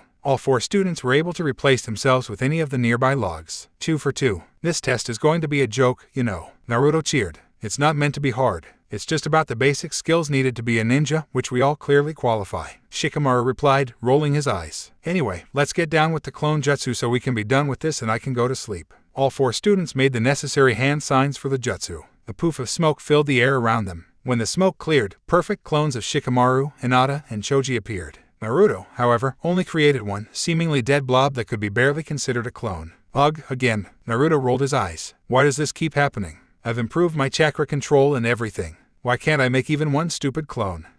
Maybe you're not using enough chakra, Choji asked. That can't be it. Naruto shook his head. I feel like I'm already using a lot. We can always see, Shikamaru said as he turned to Hinata. Hinata, can't you check with your Byakugan? See if Naruto needs to use more chakra. The Hyuga nodded her head in understanding as she made hand signs and activated her clan's Dojutsu. Naruto-kun, could you try the C clone jutsu once more please? Naruto nodded his head and made the necessary hand sign. Hinata gasped as she watched him channel his chakra. A poof of smoke filled the air and, when dissipated, revealed a similar pathetic-looking clone on the ground. In Naruto-kun, that was so much chakra. Way too much? She shook her head. The amount of chakra he used for such a simple jutsu seemingly overwhelmed her. Why, you're going to need to use a whole lot less. Naruto raised an eyebrow at her in confusion, but nodded his head as he wordlessly made the hand sign again. He channeled chakra once more, making sure to limit the amount of chakra used. Upon completing his jutsu, he created another dead-looking clone on the ground. What gives? He grumbled. Hinata frowned, still too much. Oh come on, I was hardly using any that time. Naruto shouted in frustration as he made the hand signs. Clone jutsu. Once again, another dead-looking clone appeared on the ground. He rolled his eyes as he made another attempt. He continued to try making clones until Uruka spoke up, informing all the students that it was time for weapons training. With an annoyed sigh, Naruto walked forward ahead of his friends, trying to get weapons training over with as quick as he could so he could get back to practice. Hinata, Shikamaru, and Choji all looked at him, confused expressions on their faces. It doesn't make sense, though. Most people have problems getting enough chakra. How is that his problem is that he uses too much? Choji wondered. And Naruto-kun has one of the largest chakra supplies I've ever seen. Hinata admitted, shaking her head. It's even a larger than my father's chakra supply. That's unreal. Choji whistled in approval. That's going to make him an amazing ninja later, though. He's never going to have problems with chakra exhaustion. Yeah, but it's a problem right now. A troublesome problem, Shikamaru mumbled. The Nara knew that, due to technicalities, Naruto could fail the test if he was unable to produce a single clone, which caused him to scowl. That would be idiotic to fail him for that, punishing him for a large chakra supply, when that's actively going to help him as a ninja. Hey, Dad, Shikaku sighed. He had only just gotten in from a long day of work with paperwork for the Shinobi Council and a late meeting with the Sandaime. He wanted a few minutes alone in his compound's private cellar to drink sake in distress. Not even a minute had passed by and his alone time had already been disturbed as Shikamaru ran into the cellar. Yes, he grumbled as he sat his bottle down on a small table. It's a troublesome situation, I know, but I got to ask about it. We were working on the clone jutsu in Hinata, Choji, and I noticed Naruto having problems with it. Was wondering if you knew anything that could help him out, since it'd be a pain if he couldn't graduate because of such a stupid problem, Shikamaru said, sighing. Shikaku had an idea what his son was referring to, but needed confirmation. Well, what kind of problems are we talking about? Chakra, Shikamaru answered. Hinata checked with his Byakugan. Naruto's got a huge chakra reserve and is seemingly incapable of using the little amount of chakra needed for the jutsu. The Kyuubi's chakra is probably to blame for that, Shikaku noted, shaking his head. Most people have issues with too little chakra. This kid's issue is the exact opposite. That'll help him out later, but right now that's a pain. I know Yoshino and I have helped him out with his chakra control. This kid is getting better at it, but if he's made no improvements with the jutsu yet, he probably never will be able to create a standard clone. The man's eyes widened as a solution occurred to him. Wait, he probably can't ever do standard clones, but what about a different type of clone? Shikamaru, invite your friends over for a training session tomorrow. Don't worry about Naruto, I got an idea that'll help him out, he told his son. All right, I can do that. Shikamaru nodded his head. With his concern addressed, Shikamaru walked off, heading to his usual cloud-watching spot. Shikaku remained in his seat, still thinking about Naruto and his issue with clones. If this were anyone else, I'd be worried to show them how to do shadow clones. But Naruto should be fine. He's got enough stamina and chakra to pull it off. Troublesome kid, Shikaku noted. Chuckling, he picked up his bottle of sake and started to drink once again. The next day came quickly. Shikamaru brought Naruto and Hinata to his clan's compound after class and walked to the courtyard. Both Shikaku and Yoshino were standing in the courtyard, their eyes on the three students. Shoji didn't feel like coming today, Yoshino asked. Yeah, he wasn't feeling too good in class today and went home. We stopped by the Akamichi compound on the way here to check on him and he said he was getting sick, Shikamaru said, frowning. His mother frowned. That's not good at all. I'm going to stop by and see what's wrong with him after training. Later though, we got training to do, Shikaku stated, getting everyone's attention. Today, Yoshino will be working on improving your chakra control further. Yoshino's sadness went away in seconds and was replaced with a sadistic grin on her face. She instinctively reached for a blunted kunai and pointed it at the group of academy students, who all instinctively backed away. What do you intend on doing with those, Mom? Shikamaru asked. If you all are quick on your feet, you won't have to find out, she replied, her grin widening. Hinata turned to look at her classmate. Shikamaru-kun, your mother is terrifying. As if reading her mind, Shikamaru shook his head. At least you don't have to live with her. The Nara clan head chuckled before he continued to speak. Anyway, she'll work on chakra control today for about an hour. I'll tell you what we will do when you are done and recovered. His eyes then moved over to Naruto. However, Naruto, can I borrow you for a little bit before you join your friends with chakra control training? Huh? Naruto blinked in response, pointing to himself, before he shrugged his shoulders. Sure, why not? Then join up when done. Anyway, Hinata, Shikamaru, follow me. Yoshino shouted excitedly as she walked towards some of the large trees in the back of the compound, reaching for a second dulled kunai. Wish us luck, in Naruto-kun. Hinata mumbled as she and Shikamaru both followed his mother. A few seconds passed until they were out of sight. Now along with Naruto, Shikaku crossed his arms. Shikamaru told me you were having trouble with the clone jutsu. Asked if I knew any way to get around having too much chakra. He said, HMPH. The blonde scoffed. Yeah, I know. It sucks. The words died on his lip as his eyes started to widen. Wait, can you help me with it? With the basic clone jutsu? No, Shikaku chuckled in response. Huh, Naruto blinked in response. You have too much chakra from what I understand. Nothing's going to fix that. While you can definitely better your chakra control to better use your chakra, if you genuinely have too much chakra for such a technique, you're physically incapable of creating regular clones, so you probably will never get the jutsu down with any help. The Nara clan head informed him. Really? He asked, starting to frown. He shook his head, biting his lip. Then what the hell am I supposed to do? How am I supposed to graduate without it? Am I just supposed to quit or something? Cause that's bullshit. This jutsu shouldn't be a requirement then if. Kid, Naruto, relax, Shikaku said, raising one of his hands. Naruto quit talking, but still silently glared at the ground. The look on his face caused Shikaku to chuckle. I said you probably would never be able to do a basic clone. That doesn't mean you can't graduate. How about you learn how to use a different kind of clone technique? Before Naruto had the chance to respond, Shikaku made a hand sign. After channeling chakra, a poof of smoke filled the area. When it dissipated, a second Shikaku stood side by side with him. Both smirked at Naruto. If you have too much chakra for simple clones, then we'll just use your chakra for a more powerful technique that needs more chakra, Shikaku stated. You still interested in learning shadow clones? The clone asked. Naruto's eyes widened once again as he started to grin. No way. Are you serious? Hell yeah. Naruto shouted loudly. I get to learn this epic jutsu that's way more useful and pass the test. This is awesome. Kid, calm down.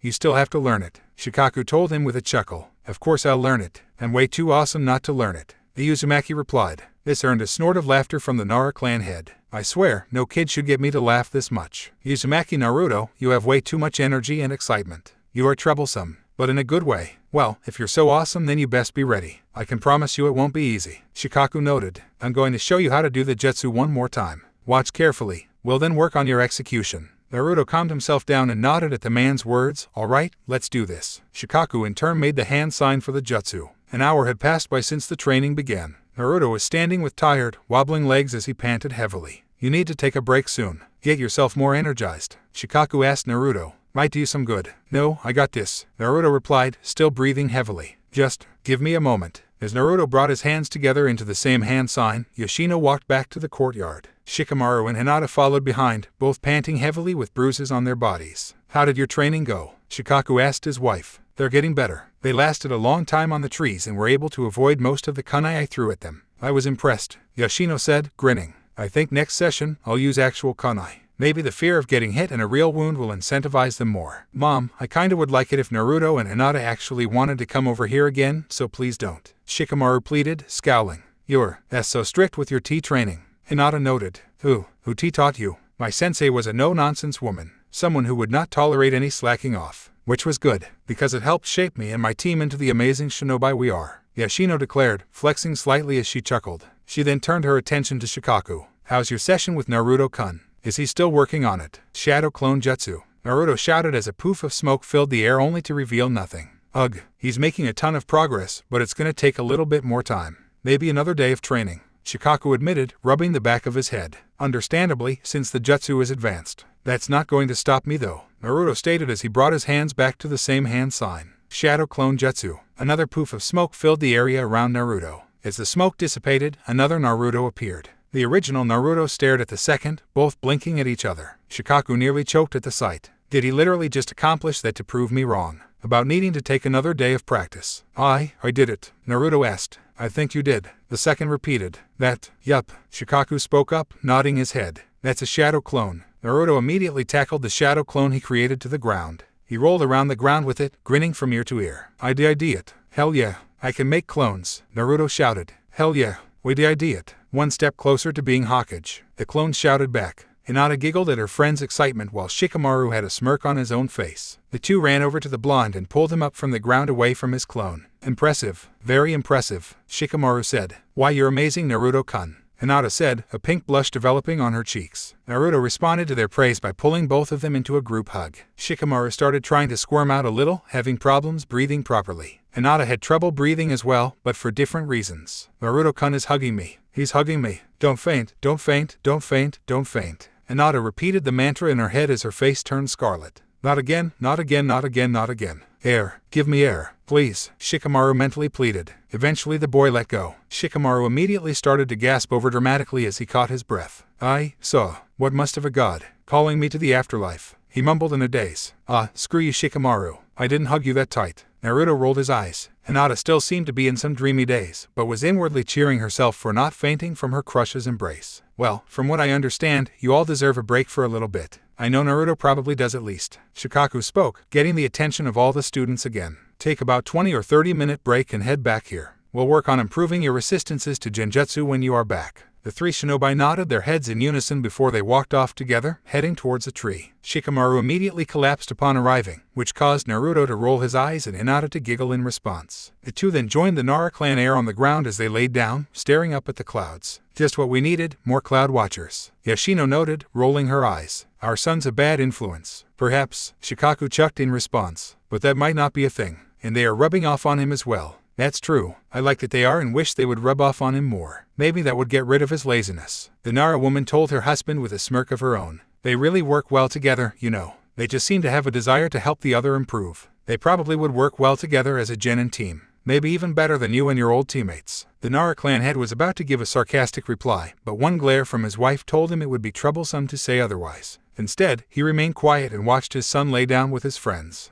You know, she has a point. They really are all rubbing off on each other in a good way. They'd probably make a great team. Shikaku rubbed the chin of his head. A knock on the door sounded throughout the Hokage's office. Hiruzen looked up from a stack of papers on his desk. Come in. The door to his office opened and Nara Shikaku walked in. The Jonin commander bowed his head. Sandaime-sama, I hope you are well, he greeted. Shikaku, no need to be so formal. Hiruzen chuckled as he gestured forward. Have a seat. How are you today? Doing well, Shikaku said as he took a seat in the chair in front of the Hokage's desk. He eyed the stack of paperwork on the Hokage's desk before he shook his head. I can see you're busy today, so I'll keep this brief. I just had one thing I wanted to talk about. No need to rush. Any break from that pile is appreciated. The Sandaime chuckled. He breathed out a poof of smoke from his pipe before speaking. What did you want to talk about? It's about the academy graduation, Shikaku said, bringing his together, more specifically, the genin team assignments. What about them? Hiruzen asked. I already made arrangements to assign your son with Ino and Choji. I figure that'll be pleasing to you, Choza, and Inoichi. Shikaku shook his head. That's actually what I was going to bring up. I was going to request that Shikamaru get placed on a team with Uzumaki Naruto and Hyuga Hinata. Hiruzen's eyes widened in response. He breathed out another cloud of smoke before his eyes narrowed on the Nara clan head.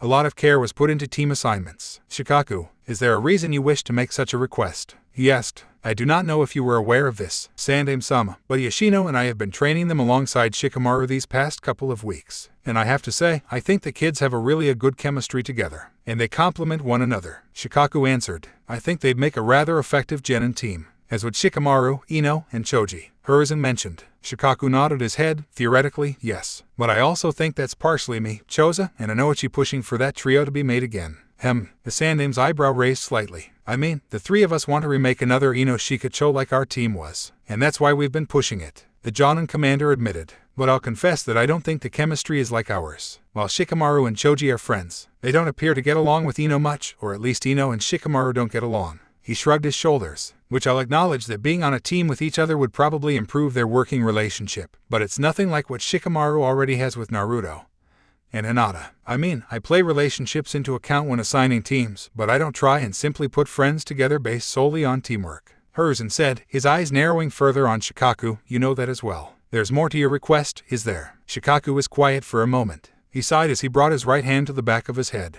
I've been watching those two interact with my son, and I've seen them make some noticeable changes to his personality and work effort. He admitted, did you know Shikamaru got me to teach Naruto the shadow clone jutsu? He taught Naruto how to make shadow clones, Hiruzen asked, eyebrows raising. You are aware of the risks that technique can pose to its user. Any reason why you would teach him that? Shikaku nodded his head, because Shikamaru argued for it and he made sense. He was very concerned about whether or not Naruto could even learn the regular clone jutsu and wanted me to help him practice. A chuckle escaped his lips. Shikamaru's a pretty sympathetic person, but it's been quite a bit since I've seen him try and help someone like that. And Naruto and Hinata are pushing him as well, making him work harder in training and not just rest the entire time. Hiruzen stared at Shikaku, processing his information. The two were quiet for a few seconds before Shikaku cleared his throat and pulled himself out of the chair. That's all I wanted to discuss. I've seen those two make some good improvements with my son that Yoshino and I are impressed with, and I think he can help them just the same. And I think it'd be a waste to not pair them together and see exactly how much stronger they can grow together. He stated, it's close to the deadline, so I do not know if I can easily change my team plans, Shikaku.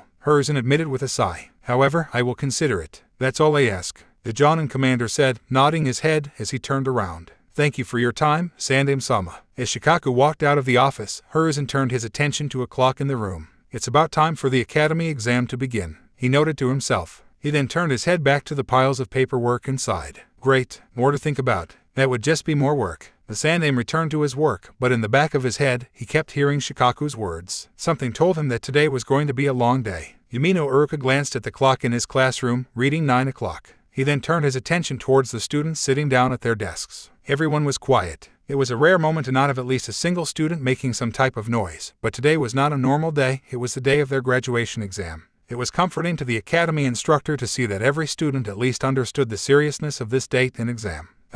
He cleared his throat, drawing attention towards himself. The graduation exam will be divided into 3 parts. The first part is a written exam based on the information that I and the other academy instructors have taught you over the years of basic shinobi theory and history. The second is a test on your efficiency with weapons. The final test will be an exhibition of the 3 required jutsu: substitution, transformation, and clone jutsu. Does anyone have any questions? Everyone remained quiet. Haruka waited a few more seconds before nodding his head in understanding. Then let's not waste any time, shall we? Haruka said as he reached into desk and pulled out a collection of papers. For the written exam, you are required to answer at least 70% of the questions correct. You will have 1 hour. As Haruka began to pass out the papers, Naruto turned his head to the table behind him, facing both Shikamaru and Choji. The two nodded their heads at him and Shikamaru gave him a thumbs up, which Naruto quickly returned. He then turned his attention to Hinata, who was sitting in the chair to his left. "Good luck, Hinata," he whispered, a large grin on his face. "Why, you as well, Naruto-kun?" She whispered back with a smile of her own. A few more seconds passed as Haruka finished passing out the papers. The Chunin moved back to the desk at the front of the room and turned his attention to all the students. His eyes then focused on Naruto, who was staring intently at one of the first questions. "You don't need to get 100%, Naruto. Just do your best," Haruka told himself. As if on cue with his thoughts, Naruto penciled down an answer and moved on to the next question. A smirk developed on Haruka's face. "You got it this time." Naruto was practically beaming as he made his way back into the academy classroom. The class had just finished the second exam and he shown excellency with both kunai and shuriken, impressing the exam proctor. The first exam, admittedly, could have gone better, but he knew that he passed it. Combined with the rush of adrenaline from the second exam, he was now more confident than ever that he was finally going to become a shinobi. It is now time for the third and final test. Please, come follow me out of the room and over to the examination area when I call your name. After you finish, whether you pass or fail, you will be asked to leave the building. You can wait for friends outside if you must," Mizuki announced. He then looked down at his papers for a brief moment before looking back to the students. First up is Aburame Shino. Shino nodded his head before getting out of his chair and walking forward, following Mizuki out of the room.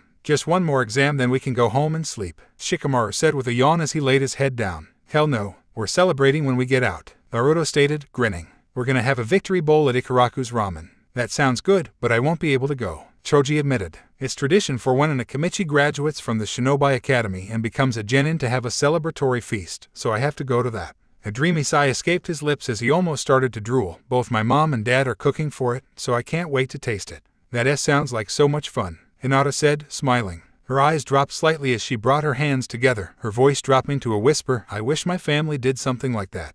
Naruto turned to the Hyuga. "Did you say something, Hinata?" A blush developed on her cheek as she shook her head. "And no, nothing important." "Akamichi Choji," Mizuki called out as he came back into the room. Hinata yelped, having been interrupted. Everyone then turned their head towards Choji. "Really? That fast? Did Shino already finish?" Naruto asked. "Probably. Shino's good and he doesn't waste time. He probably did it in near record time." Shikamaru shrugged his shoulders. He then turned his head to his childhood best friend and gave him a thumbs up. "You really don't need it, but good luck, Choji." The Uzumaki gave the same thumb ups to him. "Yeah, good luck, Choji. Do your best," Hinata added, looking back up to him. The Akamichi smiled as he stood up from his chair. "Thanks, guys. Good luck as well." Choji left the room and all remained quiet. A few more minutes passed by before Mizuki returned to the room and called for the next student. Names continued to be read. More and more students continued to head to the examination room. A certain tension and nervous feeling seemed to grow in the room with the various students. Amongst her friends, Hinata was the only one to seemingly feel it. As Naruto looked towards the examination room with confidence and Shikamaru continued to try and take a nap, the Hyuga era sat quietly looking down at the ground, fiddling with her fingers. "Hyuga Hinata, Mizuki read off." "Eep," she gasped, pulling her head up. Naruto turned his attention back to his friend. A smile developed on his face. "Don't worry, Hinata. You're gonna do great, you know." Hinata blushed in response. Before she could reply, Shikamaru spoke up. "He's right. You're a great ninja and you know the 3 jutsu." Thank you." Hinata finally looked at her 2 friends, smiling at both of them as her blush reddened. "I'll do my best. Good luck to you too." Hinata walked back, following Mizuki. Before too long, the academy instructor was back, reading off a new name. "That was quick." Naruto grinned. "She must have done great." "Naturally, she knows her stuff," Shikamaru said with a yawn. "You're the one I'm worried about." Naruto blinked in response. "Why?" A snort escaped the Nara's lips. "Because you're an idiot." "Oi," Naruto nearly yelled. "I'm not. And you can bet on me passing, damn it." I'm kidding. Shikamaru shook his head, chuckling. "I know you're gonna pass. You're probably gonna do a better job than me, to be honest." Naruto's eyes widened for a moment before he shook his head, grinning back. Yeah, only cause you'll be lazy. If you put the effort into it, you get the best grade in class. Shikamaru snorted in response. The two friends remained quiet as more students continued to get called back. After more waiting, Mizuki returned to the room to read off the next name, Shikamaru. Alright, let's get this troublesome exam over with. Shikamaru groaned as he forced himself out of his chair. Good luck, Shikamaru, Naruto said. Shikamaru waved back in response as he walked out of the room. Sitting alone now, Naruto began to finally feel the pressure of the exam.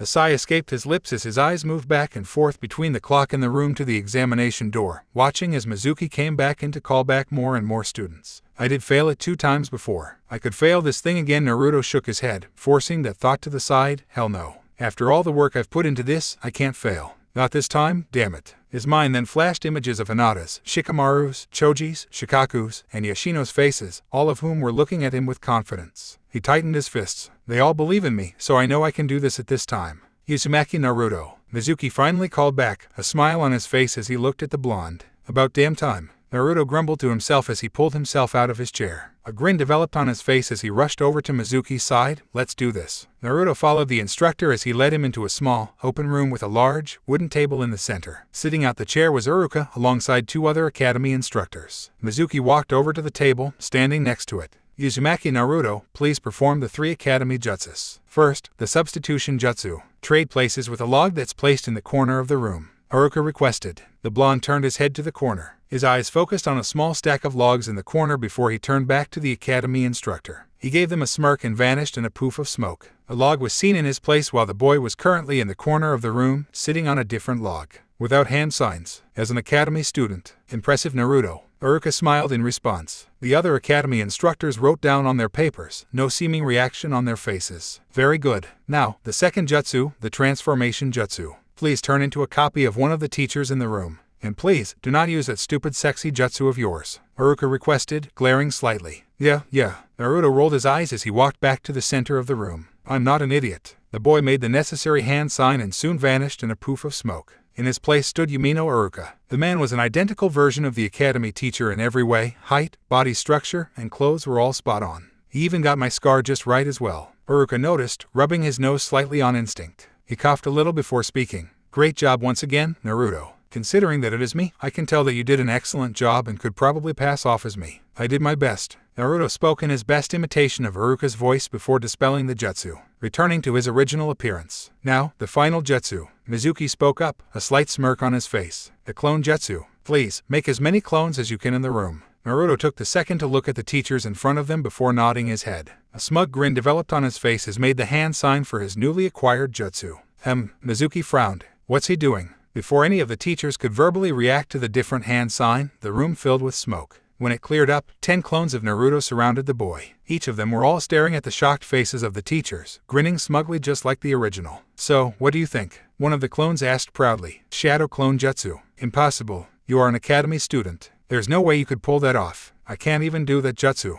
One of the academy instructors shouted in disbelief. No, they're real, the second instructor said, shaking his head. To see a genin use the shadow clone here. Unbelievable. Naruto, you just went above and beyond what we required for graduation. I can't think of any student who deserves to graduate more than you right now, Iruka informed the boy proudly as he picked up a Konoha forehead protector and tossed it to the boy. Congratulations. You are now an official genin. Naruto caught it and did not waste any second putting it on his head, replacing his goggles with the forehead protector. He ran his hand over the forehead protector, his finger tracing the Konoha insignia. Tears developed in his eyes as he looked back at the academy instructors. I'm finally a ninja. Thank you all. Just watch me. You'll see me become the greatest ninja Konoha has ever seen, Naruto declared. Iruka grinned as he watched Naruto rush out of the room. Naruto, I'll treat you to ramen when you're free. You finally did it. I'm so proud of you. Mizuki, likewise, watched Naruto leave the room with a look of disbelief on his face. He took in a deep breath, resisting the urge to shout. I knew he was improving, but he should never have been able to pass. He can't produce a single clone. But no, he had to learn the shadow clone jutsu somehow. Mizuki mentally snarled. He took in another deep breath as he tried to calm himself down. So what if he passed? That doesn't ruin my plans. It just means I have to change them a little. It doesn't matter though. In the end, I will get my scroll. Mizuki, I believe there's one final student waiting. Let her know it's her turn, Iruka requested.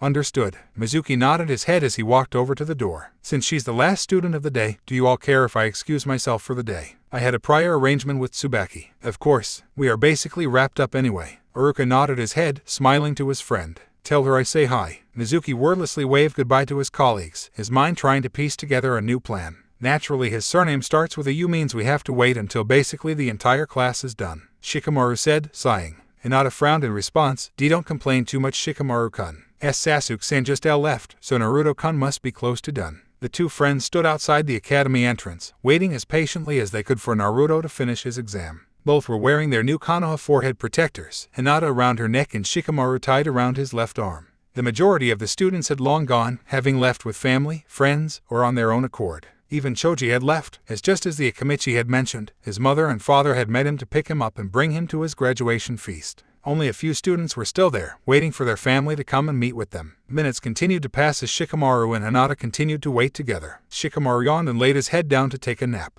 Hinata continued to stand still, watching the door, before she too got tired and started to lay down on the ground. Hey, guess who's a genin now? Just as Hinata had laid down on the ground and Shikamaru had finally fallen asleep, the two jerked upwards at the sight of Uzumaki Naruto, sprinting from the academy doors with a forehead protector tied around his forehead. Naruto-kun, that's amazing, Hinata stated as she rushed over to him. A grin developed on her face as she stared at his forehead protector. I'm so proud of you. Ugh, just when I was finally sleeping, Shikamaru mumbled, rubbing his eyes as he walked over to his friend. You just had to be at the end of the list, didn't you? What's that supposed to mean? Naruto scowled. I didn't ask you two to wait, you know. Doesn't change the fact that we did, Shikamaru said, yawning. A smile then developed on his lips as he looked at the forehead protector. Seriously though, congrats Naruto. You're one step closer to being Hokage. Naruto's scowl disappeared and he was grinning once again. Thanks. And congrats to you both as well. You both are still free to have a victory celebration at Ikaraku's, yeah. Hinata nodded her head. I'm free. Father said I had the day off because of the exam. I'm good with that as well. If Mom and Dad complain that I was gone, then I'll just say I was hanging with you guys. They shouldn't complain about that, Shikamaru said, smirking. Awesome. Then let's head over there fast before the ramen gets cold, Naruto declared, stepping forward. Onward. Naruto, can you wait a second? The three newly appointed genin turned around and saw Mizuki walking out of the academy. All three looked over at the man with raised eyebrows for a second before Naruto shrugged his shoulders. Guys, give me a second, Naruto said as he ran over to Mizuki. This won't take long, so we can still get ramen in a moment. Hinata and Shikamaru nodded in understanding as they watched Naruto hurry over to Mizuki. Before he could say anything, the academy instructor gestured for him to follow. Naruto blinked for a second before he followed behind, moving to the other side of the academy and away from anyone who could overhear. So, what's up Mizuki-sensei? Naruto asked as Mizuki finally came to a stop. Well, first off, I wanted to congratulate you on an amazing job, Naruto. I mean, being able to pull off the shadow clone jutsu.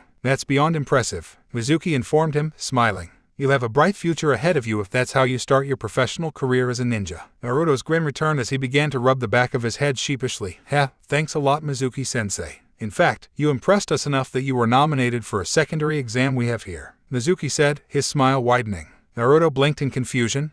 There's actually a secret secondary exam, Mizuki admitted as he pocketed his hands. It's only offered to one graduate each year, and only if there's someone particularly special. If the graduate passes the second exam, then you will automatically be promoted to Chunin rank. Naruto's eyes widened. For real? And you're saying I was chosen? Why? Mizuki's eyes widened at the question before he shook his head, chuckling. Didn't you see everyone's faces after you performed the shadow clone jutsu? That's beyond the skill set for a genin. You showed that you are a genius to be able to accomplish that. It was between you and Uchiha Sasuke. But we all agreed you deserve the honor this year. Oh, Naruto shook his head, trying to process everything. Well then, what's the second exam? Well, you actually have to agree to participate in it before we can make it official. It's actually like a small test in of itself, Mizuki admitted, rubbing the back of his head. It's like how you don't always get to pick your missions. When the Hokage has work for you, you must do it. Likewise with this exam, once you commit, you can't back down. You understand? Naruto nodded his head, a look of disbelief on his face. Mizuki noted the widened eyes and the surprise present, causing him to chuckle. A single good jutsu changes nothing. He's still the same idiot he's always been. The Chunin resisted the urge to grin. Everything is still going to go according to plan. It doesn't make sense. There was even a question on the written exam today. The only two ways to get promoted to Chunin is through the Chunin exam or through field promotion. The academy doesn't have the authority for this. Plus, why the hell would the teachers vote for me for this thing? They hate me. There's no way they'd pick me over Sasuke. Naruto wondered, shaking his head. His eyes narrowed in on Mizuki. Something's fishy about all of this. What are you trying to do here, Mizuki-sensei? Naruto, are you okay? Mizuki asked. The question pulled Naruto away from his thoughts and back to reality. He laughed in response, forcing a grin onto his face. Yeah, I'm fine. Just thinking about how I'm gonna pass this thing, Naruto stated, gripping his fists tightly. I'm ready for this next exam. I already just became a genin and I can't wait to be a chunin already. If Mizuki-sensei is really up to something, then I need to know what he's doing. And if accepting his stupid exam is the only way to find out, then I'll do it, Naruto inwardly noted. Mizuki's smile turned into a grin that almost seemed maniacal. So you'll take it. Excellent, he stated excitedly. Alright Naruto, before I tell you about the exam, let me ask you a question. What do you know about the Scroll of Seals? After his conversation with Mizuki had ended, Naruto had dragged his friends to Ikaraku's. Upon arriving, he immediately spilled the dirt on what he was just informed about. Mizuki-sensei wants you to steal the Scroll of Seals from the Hokage's office for a secret exam to become a chunin, Shikamaru asked Naruto. Naruto nodded his head, which elicited a sigh from the Nara. What a pain. That sounds completely fake. I know, right? Naruto exclaimed as he crossed his arms. There's no way the Academy has the authority for that. They don't. That would mean that Mizuki-sensei is trying to get you to steal the scroll for himself, Hinata said, frowning. But why? He was our sensei for years and he is a loyal Konoha shinobi. Why would he try to steal it? Shikamaru shrugged his shoulders. Guess he's not that loyal. He then turned his head to Naruto. So, what are you going to do about this? At this moment, Tuchai came forward and delivered 3 bowls of ramen for the new graduates. Naruto immediately started to dig into his bowl rapidly. Hinata giggled in response while Shikamaru proceeded to shake his head. Only when the Uzumaki was finished did he continue to speak again. Well, I plan on telling Old Man Hokage about it. After that, I plan on taking down Mizuki personally, he admitted, a scowl developing on his face. He thought he could trick me into stealing the scroll for him, so I feel like I should be the one to take him down.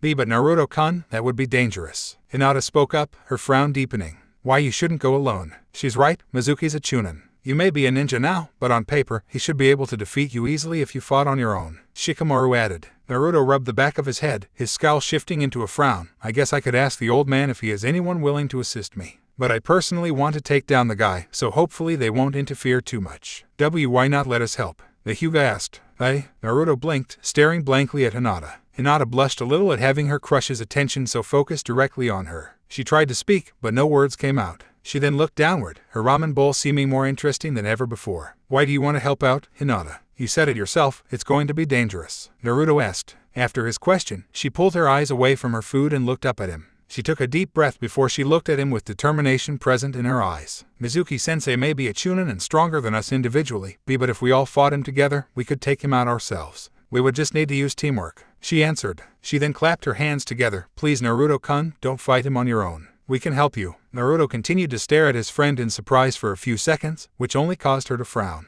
After 30 seconds passed, Naruto stopped staring and smiled widely at her. Thank you, Hinata. Sure, you can tag along. We can take down him together with no problem, he told her. Hinata smiled back in response, her blush getting a little darker. Naruto, you realize she said we right. That would also include me as well, Shikamaru pointed out, finally speaking up as he put his bowl of ramen to the side. Naruto turned to the Nara and smirked at him. You've been quiet for a bit, so didn't know if you were listening to us. Sure, it's not too troublesome for you, Shikamaru, Naruto asked. Shikamaru snorted in response. I mean, this whole situation is troublesome, but Hinata's right. Teamwork's the best option and I'm not going to let you two do something like that without me being there to help. Thanks. Naruto's smirk turned back into a smile. I appreciate it. And you're both right, teamwork's the best option. And together, we're going to kick his ass and personally drag Mizuki-sensei's ass right back to the old man. Speaking of the Hokage, we should really discuss this with him first though, like you said originally, the Nara noted. The blonde genin nodded. Yeah.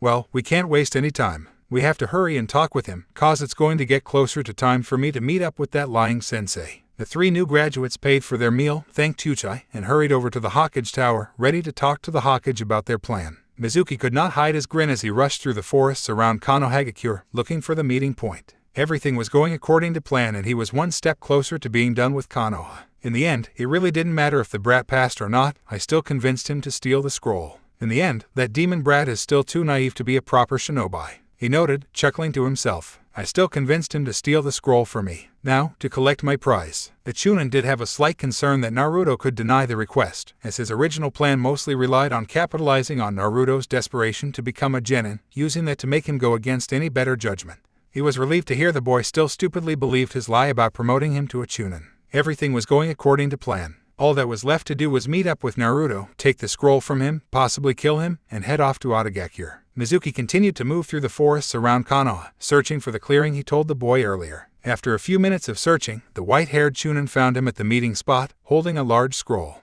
"Hey, Naruto," Mizuki shouted to him as he jumped down into the clearing. Naruto tensed up in response. "You really did it. You got the scroll. I knew you would be able to do it." "Heh, what can I say? I'm going to be Hokage after all, Databeo. And now I'm one step closer to getting there," Naruto informed with a large grin. "That is true, and you're going to make a great Hokage," Mizuki chuckled as he held out his hand. "Now, hand over the scroll to me. I can test you on one of the jutsus then." The Uzumaki shook his head, his grin widening further. "No need for that, sensei. Watch this, Shadow Clone Jutsu." 3 shadow clones appeared in a poof of smoke standing right behind Naruto. "This is crazy, I know, but the Shadow Clone Jutsu was actually one of the jutsu in the scroll. So technically, I already passed the second test when I did the first one. Pretty awesome, eh, sensei?" Naruto informed the man in front of him. Mizuki blinked in response. He stood still for a moment, his brain taking a few extra seconds to process Naruto's words, before he chuckled again in response as he shook his head. "I see. That's pretty lucky, and maybe just a little bit too convenient," Mizuki noted as he extended his hand outward further. "As a matter of fact, I'm going to have to see if that jutsu is actually in the scroll to confirm that." "Sure thing, Mizuki-sensei. I'll show you when we get back to Konoha, though," Naruto responded, bringing his hands behind his head.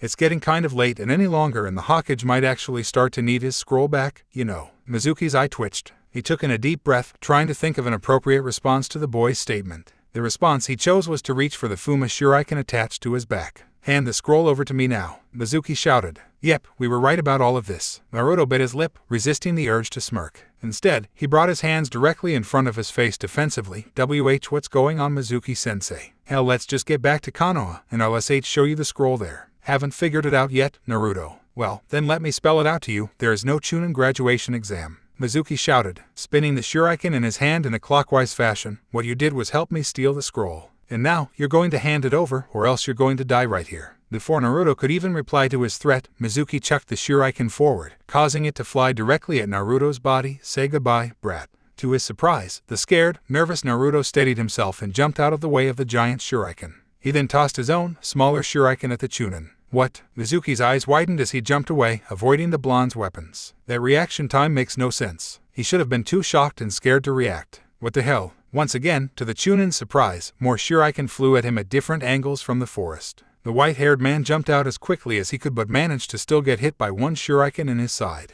He winced in pain for a second as his hand went to his wound. His eyes were darting all around the area while he grit his teeth. That bastard. He brought company. Mizuki's teeth grinding grew louder and louder until he turned his head back to face Naruto. "Who else did you bring out here with you, brat?" Naruto smirked in response. "Just a few friends that were looking forward to kicking your ass with me." On cue with his words, Hinata and Shikamaru came out of hiding. They jumped down from their positions in nearby trees and landed side by side to Naruto. Hinata landed with her Byakugan activated while Shikamaru looked noticeably focused.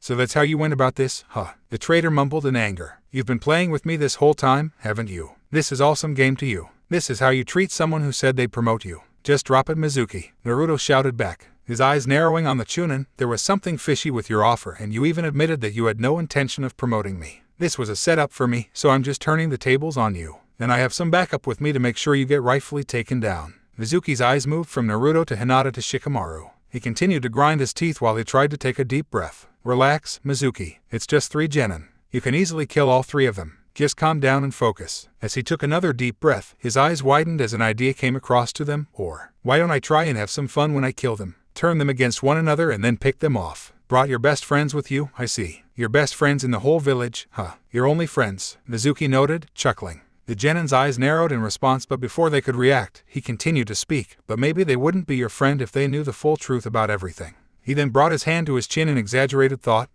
Wonder if I should tell them. Truth. Shikamaru's eyes narrowed further. "What are you talking about? Ever wonder why everyone hates your little blonde bestie?" Mizuki asked, his chuckling turning into laughter. "Because no one hates a kid for no reason, there has to be one. It's your generation doesn't know the truth, since the Sandaime made the law 13 years ago. You don't even know. But if you all did know." "Law? What law?" Hinata bit her lip in response. What nonsense is he going to say? What is he going to say about Naruto-kun? He's trying to psych Naruto out. Shikamaru noticed, a scowl forming on his face. "Get him distracted or disturbed and somehow turn myself and Hinata against him." But how? Unlike his 2 friends, Naruto ended up dropping his guard. He could not help himself. Despite Mizuki trying to set him up for stealing, he was offering information that the boy always wondered about. "Why am I hated? What are you talking about? What law?" he asked. Hinata shook her head. "Naruto-kun, ignore him. The law prevents anyone from telling your generation that you are the Kyuubi, the demon that attacked Konoha years ago. Time seemed to stop when Mizuki's words left his mouth. Hinata's and Shikamaru's eyes widened in pure shock. Naruto merely stood still, completely stunned. You've all been lied to you all your life. The Yondaime couldn't kill that damn fox. The thing was too powerful for him, so he sealed into a newborn baby to stop it. That baby was you, Naruto. It's why everyone hates you, Mizuki exclaimed, pointing at the blonde. You destroyed so much of Konoha. Civilians and shinobi alike, including Iruka's parents, died because of you. Konoha has so many damn orphans because of you. You are the reason the Yondaime is dead. Everything that happened that night is your fault, you damn demon. Naruto continued to stand frozen in time, still in complete shock. Hey, he has to be lying. That can't be. Naruto bit down on his lip, shaking his head frantically. But some of that, it wouldn't make sense. Why so many of them stare at me with so much hatred? Why they've always hated me? But why? It's not some lie. It makes sense. It matches everything. Everything makes sense. Shikamaru realized, his eyes widening as he turned to face Naruto. It explains his freakishly large stamina.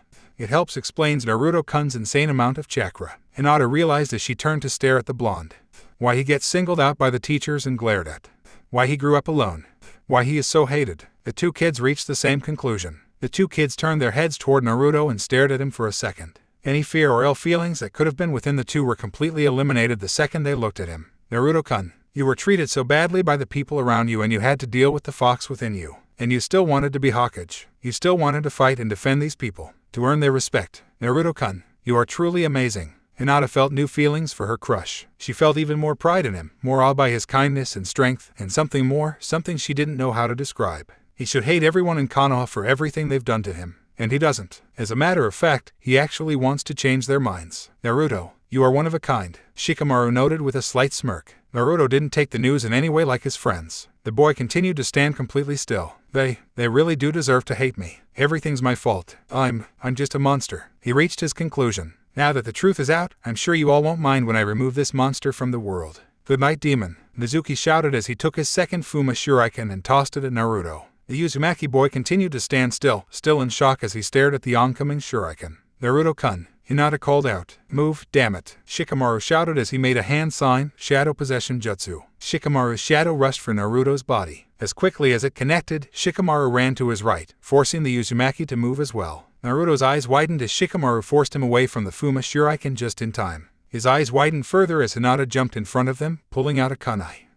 What are you guys doing? Naruto asked, biting his lip. Before they could respond, Mizuki began to shout. Why are you helping him? Didn't you hear me? He's the damn demon who nearly destroyed the village. He killed so many Nara and Hyuga. The Chunin's voice grew louder and louder. You should both hate him. Why are you protecting a demon? He said the demon was sealed within him. That doesn't make him a demon, only a container at most. He's not the Kyuubi, Shikamaru stated sharply. Shikamaru. Naruto looked over to his lazy friend in awe. You really think that? If anything, he's a hero to the village. Hinata shouted, causing Naruto to turn towards her. He keeps the demon locked within him. Naruto-kun is the furthest thing from the Kyuubi. He's our savior who keeps it from attacking us. Hinata. Naruto's eyes started to redden slightly as tears started to form. Thank you. You and Shikamaru. You have to be right. So naive. Mizuki snorted. Don't think too much into this, he's the demon. And it would be wise to get away from him before you get hurt while I kill him. Immediately, Naruto turned his attention back towards Mizuki, a scowl on his face as he made a hand sign. Don't you fucking dare. He growled in response, I won't allow you touch them. Hinata and Shikamaru looked back to Naruto and gave a warm smile towards him. They then turned back to Mizuki, ready to strike. TCH, whatever. You're all dead. Mizuki roared as he tossed smaller shuriken at the academy graduates. Mizuki blinked when he saw what exactly his shuriken hit, though. Instead of the 3 individual genin, the shuriken made contact with the 3 shadow clones Naruto made earlier. In seconds, all 3 clones disappeared in a poof of smoke. All 3 genin were nowhere to be seen. They used substitution with the clones the demon made earlier, back when he was showing me the scroll. He noted. The academy instructor inside him was actually a little impressed with the skilled use of the jutsu and the quick, unnoticeable exchange. That did not change the fact that he was also extremely pissed. It's pointless to hide, brats, cause I'm going to find and kill you all, he shouted. Mizuki made the necessary hand signs before turning his attention to the forest around him. Fire style, Phoenix Fire Jutsu. The Chunin breathed out a barrage of fireballs into the forest. Nearby trees caught on fire. Some trees were completely burnt in seconds while others collapsed from the damage. Mizuki watched as he cleared the area around him, looking for the first sign of one of the genin. Within seconds, a group of 20 Naruto clones shot out and charged directly at the Chunin. More shadow clones. Is it seriously all you can do? "You're screwed, demon brat," the traitor taunted as he dropped into his personal taijutsu stance. All Naruto clones attempted to assault the Chunin at once. He immediately went on the defensive, blocking them to the best of his abilities. Mizuki was able to avoid too many direct hits while striking back. He was able to destroy 6 of the clones after a few blows. Akano, a traitor, noticed that one of the clones was not disappearing. It would keep getting up after each hit and would charge back, ready to strike with its palms. Guess that's the original demon. Weird fighting style for him, but whatever. It's not helping him any. The assault by the clones continued. As time passed, Mizuki was getting more physically tired. He started to take a few more hits than usual from the clones, including the Naruto that was striking him with his palms. Despite his weakening state, Mizuki was able to bring down the number of clones to 6. It was at this point that the Chunin noticed something very wrong with himself. What is happening to my chakra? Why can't I use it? I haven't used any since my fire jutsu. The demon shouldn't be able to do this. Mizuki groaned on the inside. He was getting slightly nervous at this new development. Then, an idea hit him of what was happening. Then ... that means. Before Mizuki could continue his train of thought, he found himself completely immobilized. He couldn't move, no matter how hard he tried or struggled. Caught you. The Chunin found his head turning around on its own accord. He saw his shadow mixed with the shadow of one of the Naruto clones. At this moment, the clone dropped its transformation, revealing a smirking Shikamaru. "You," the traitor hissed. "Didn't notice me, did you? Or Hinata, I'm guessing," the Nara asked as he turned his head, forcing Mizuki to turn his head as well. They were now facing the Naruto that Mizuki originally thought was the original. This Naruto dropped the transformation and revealed itself as Hinata. You knew that Naruto was skilled with the Shadow Clone Jutsu, so you assumed that all 20 clones of Naruto were simply clones. It never occurred to you that 2 of those clones could have been Hinata and myself under the transformation jutsu. Shikamaru explained the tactic to the traitor. Therefore, you failed to notice that Hinata, under the guise of one of the clones, was sealing your tenketsu, and therefore sealing your chakra, with the gentle fist with each attack. You also never watched the shadows, since I was nowhere to be seen. Because of that, you are caught in my shadow possession jutsu, and you have so little usable chakra that you can't break through. Damn you all, he hissed once again. You tried to mess with me, and then mess with my friends as well, Naruto stated as he walked forward, his remaining clones following close behind. They all cracked their knuckles simultaneously. Time to show you what happens when you try and mess with us. Mizuki's screams could be heard for miles throughout the forest. Might have gotten a little carried away. Naruto laughed sheepishly, rubbing the back of his head. Mizuki was lying face down on the floor of the forest, unconscious in a pile of blood. Naruto and his clones beat down on the traitor hard. The man, while still alive, would not be waking up anytime soon. He would wake up in a few hours later probably, locked up in a cell or in a room alone with Marino Ibiki. If Mizuki was conscious, he would be praying for the former. You might have, but he deserved it. Shikamaru shrugged in response. Right. Hinata nodded her head, looking away from the traitor's battered body. Silence filled the air for a moment as Hinata and Shikamaru stared at their friend, who seemed as if he was trying to come up with some words. After a minute, he finally broke the silence. So, about what Mizuki told us, Naruto started, looking downward slightly. Naruto, if you think we are going to think any differently of you just because of the Kyuubi, then you are stupid enough that you should have been the dead last. Shikamaru told the boy bluntly. Naruto immediately looked upwards once more. Glaring at the Nara, look, we aren't stupid. We know you aren't the Kyuubi. You are just the container, and there is a major difference. You are definitely not a demon. You are way too troublesome, but also too nice to be one. Shikamaru-kun's right. And what I said earlier was true as well. You are the savior of Konoha who keeps it back. If anything, Naruto-kun, knowing about it only makes me respect you more, Hinata said, a wide smile on her face and a slightly reddish blush on her cheeks. Naruto's eyes reddened once again as tears fell. He had finally found out the reason why everyone hated him, and it was overwhelming to him. He, himself, was starting to accept the demon label until his 2 friends spoke up for him. Just like before during that lecture, his fears of being rejected by them were gone. Naruto almost did not care if he ever earned the respect of the village or not right now. For right now, all that mattered was that he had 2 friends who he would protect with his life, 2 friends who knew why he was hated and didn't think anything different of him. Hinata-chan, Shikamaru, thank you. Naruto nearly shouted amongst tears as he charged forth and tackled his friends in a hug, thank you. Under normal circumstances, Hinata would have flipped out that Naruto had used the Chan honorific with her and would be blushing beyond red at the physical contact.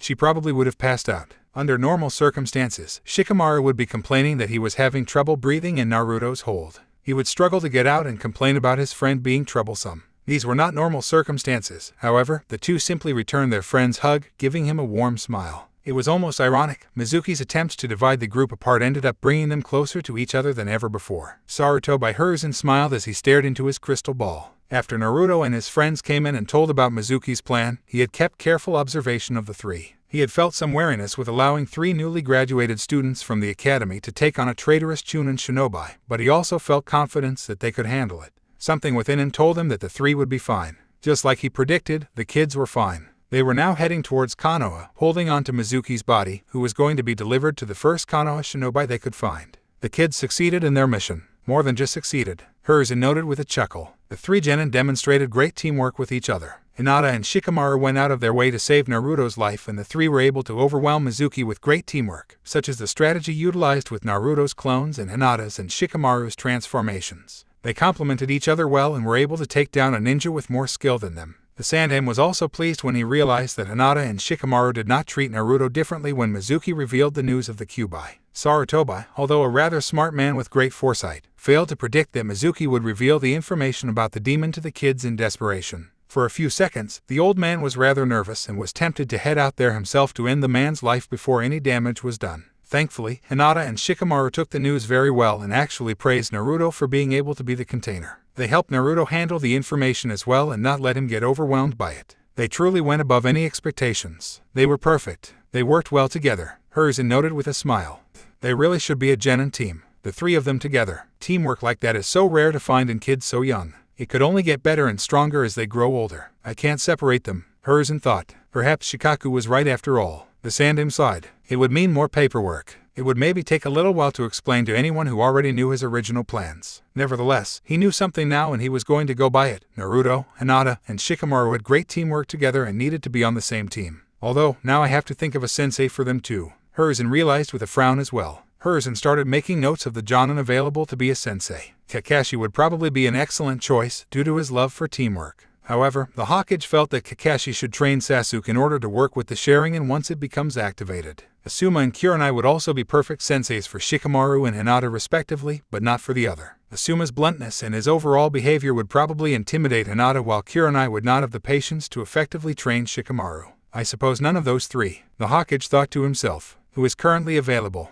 Maybe. A knock sounded on his door. A sigh escaped Hiruzen's lips as he shelved his thinking and turned his attention to his door. Yes. Hokage-sama, sorry for coming so late. I have just returned from my mission and I know you wanted my mission report immediately, said the voice from the other side. No. Hiruzen's eyebrow raised in response. Your mission wasn't critical enough that I'd need a report this late at night. Sarutobi. Hiruzen's eyes widened as an idea came to his mind. An idea started to form into the aged man's mind. An idea that he played over multiple times to make sure how it would work. A smirk then developed on his face. It's perfect. They're perfect for them. Hiruzen chuckled to himself. Well, it's official, I have a sensei now. I mean, if you want me to come back tomorrow, I can. The voice on the other side of the door spoke. Hiruzen could almost imagine the person shrugging. I'll stop by first thing. Actually, why don't you come in now? The Hokage said, shaking his head. I actually have something else we can discuss after your report. The room was quiet for a moment until the doorknob began to shake. The door opened and a single shinobi walked through the doors before taking the seat in front of Hiruzen's desk. WHAT.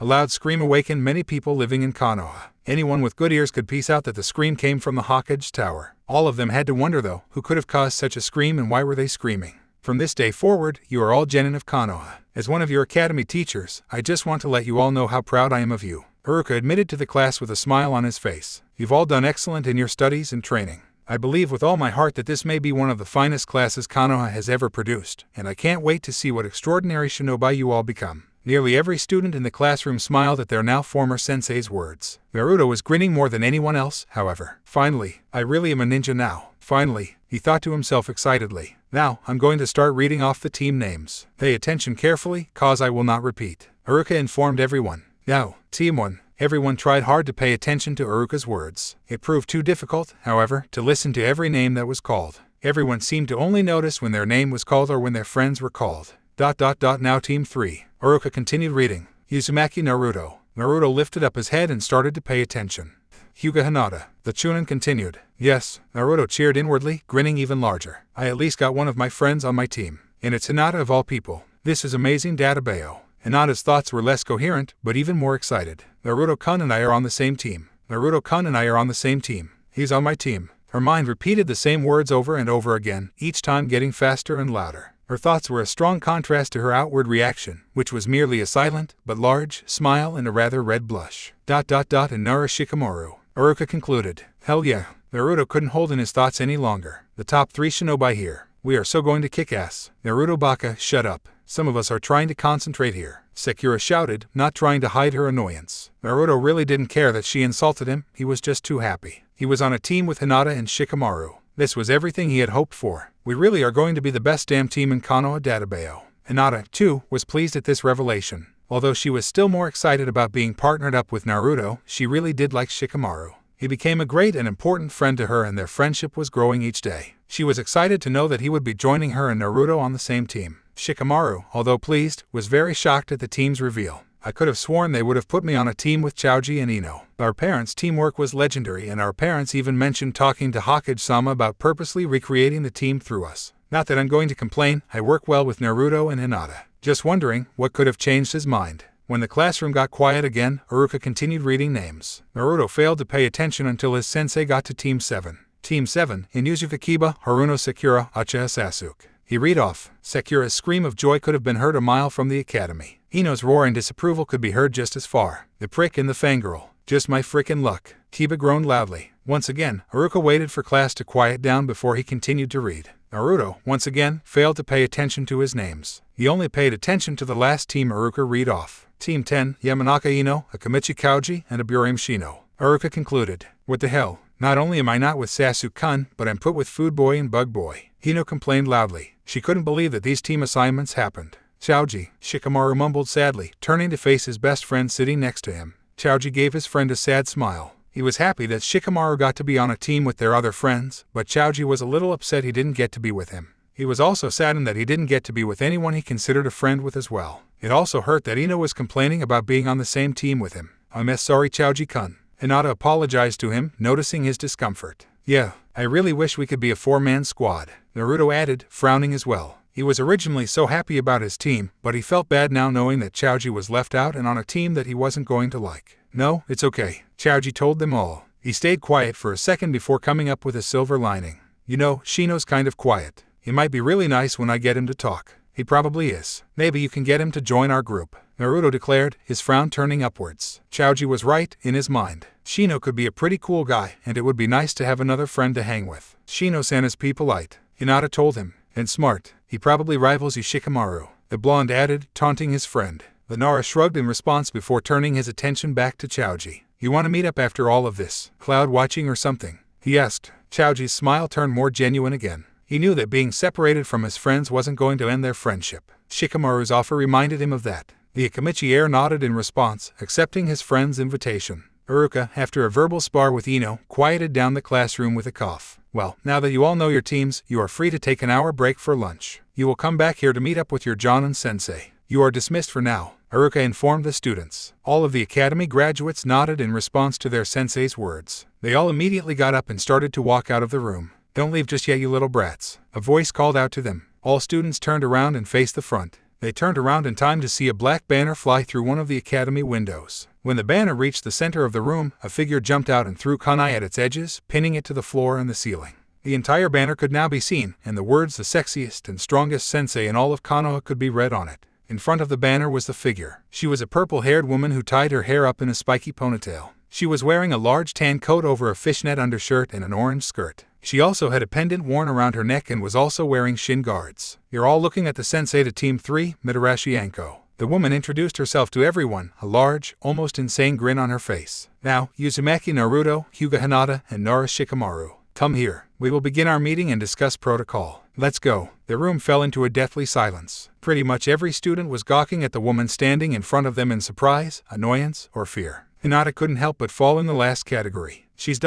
she's very confident ... and intimidating ... and ... oh boy. Naruto looked at the woman, unsure of what to think. She seems kind of weird and annoying, but she's kind of cool and awesome, I guess. Naruto continued to wrestle down between the two ideas of the woman before he finally settled on one. Yes, she is pretty cool. That was a flashy entrance database. I'd probably do something like that if I had a genin team. Shikamaru's thoughts were extremely simple compared to the others. This woman, troublesome. Very, very, very troublesome. Anko-san, you do realize that the genin are allowed a lunch break of an hour, right? The meeting with their sensei isn't till that is over, Iruka mentioned nervously. The purple-haired woman immediately sweat dropped in response to Iruka's words. I decided I was going to take my kids out to lunch instead. It would kill two birds with one stone, their lunch break and our meeting. And it would be a good way to get to know them. So yeah had she laughed nervously. Uruka's sweat dropped as well in response to her statement. Very well. He told her. Team 3, you will go to lunch with your sensei. Everyone else, meet up here in an hour. Awesome. Anko cheered, relieved that she was off the hook for arriving early. Now, come here brats. Lunch is waiting. The woman immediately ran out of the room, hurrying outside. Naruto, Hinata, and Shikamaru followed closely behind. Uzumaki was excited at the offer of a free lunch and was excited that his sensei seemed awesome. The Hyuga era still felt nervous and intimidated by her sensei. And the Nora heir. This is going to be an extremely troublesome time. Shikamaru sighed, already feeling the headache forming. Literashi Anko dragged her new genin squad to Dengoya, a dango and sweets restaurant located near the academy. The second the four walked into the restaurant, a waiter escorted them to a spot that was reserved for Anko and any company she brings to the restaurant. After he took the orders of Anko and her squad, the four were left alone. The three genin were staring at their sensei in silence, waiting for her to begin the conversation about the team. Anko didn't notice the attention of her students, however. Her mind was too focused on the scent of the dango shop around her. I love the smell of dango in the afternoon. Anko thought, slight drool coming out of her mouth. Sensei Naruto finally broke the silence. What do you want, brat? The woman snapped at him. Shouldn't you be going over team protocol and stuff now? I mean, that's what you said we'd be doing. Shikamaru pointed out to her with a yawn. I should be. Anko thought to herself with a sigh. Fine, let's begin already. Let's get this over with before our food gets out. The three genin nodded at her words, still staring at their sensei. So, let's start with introducing ourselves to each other. Anko stated excitedly. We already know each other. Very well, I might add. Shikamaru told her with a shrug. But I don't know you guys, smartass. The purple-haired woman rolled her eyes in response. Introduce yourselves to me then. Tell me about yourselves. What do you want to know, sensei? Hinata asked nervously. She was still intimidated by her new sensei. Your life story. Every detail. Don't lie to me about anything in it. She deadpanned in response, getting into the heiress's face. Hinata's eyes widened in surprise and let out a quiet eep. Anko heard the noise and started to laugh loudly. No need to freak out or anything. Just messing with you. She laughed. How about this? Tell me your name, things you like and dislike, hobbies, dreams, that kind of stuff. Just your basic shit. Why not you go first? Oh okay. Hinata replied back, pointing her index fingers together. And my name is Hyuga Hinata. I like spending tea time with my friends. And Hinata started. At this point, she grew a slight blush and turned her head slightly in Naruto's general direction. I also like cinnamon rolls. I dislike people who are rude to others and some of my clan's traditions. My hobbies are tea training and spending time with my friends and flower pressing. My dream, I wouldn't mind having a family one day. Hinata's blush grew exponentially at this comment as she took another look at Naruto. A few seconds after, her blush died down completely and her eyes gained more focus. But before that, I want to be a strong clan head and ninja tea that can fix the problems in the Hyuga clan. She's totally crushing on the Jinchuriki, but she seems to still be a capable Kunoichi from her dream and stuff. Thank God she's not a fangirl. Anko silently praised. But she is different than most Hyuga members though. She has like zero confidence whatsoever. That'll need to get fixed ASAP if she wants to achieve her goal. Well, thanks a lot Stutters-chan. Anko told her with a smile. Stutters-chan. Hinata repeated the name. You were stuttering really badly, so that's what I'm going to call you from now on until you don't stutter. She explained, her smile not faltering. Hey, don't make fun of Hinata-chan. She's just probably intimidated by how weird you are. Naruto shouted at the woman, defending his friend. Be quiet, Whiskers. Anko shrugged. On second thought, keep talking. It's your turn, Whiskers. Naruto repeated with a scowl. Don't you know our names? I do, but I like giving nicknames, especially to little bratty genin who don't follow orders. She replied with a smirk. So, your turn, Whiskers. Naruto scowled once again, but decided to just get his intro out of the way. My name's Uzumaki Naruto. I like spending time with my friends, training with the Nara clan, and learning new jutsu. I also like ramen, especially miso ramen. I hate the time it takes for ramen to cool down and arrogant bastards who think they are better than everyone else like Sasuke team. My hobbies are training, pranking people, and gardening. And my dream is to become the greatest Hokage. That way I can earn the people's respect in this village and not be looked down on like I'm something else. Earn the people's respect. Looked down as something else. Anko frowned as she remained in thought. She felt she could understand and relate to the boy. If she were to be completely honest, she might even say that he reminds her of himself to an extent.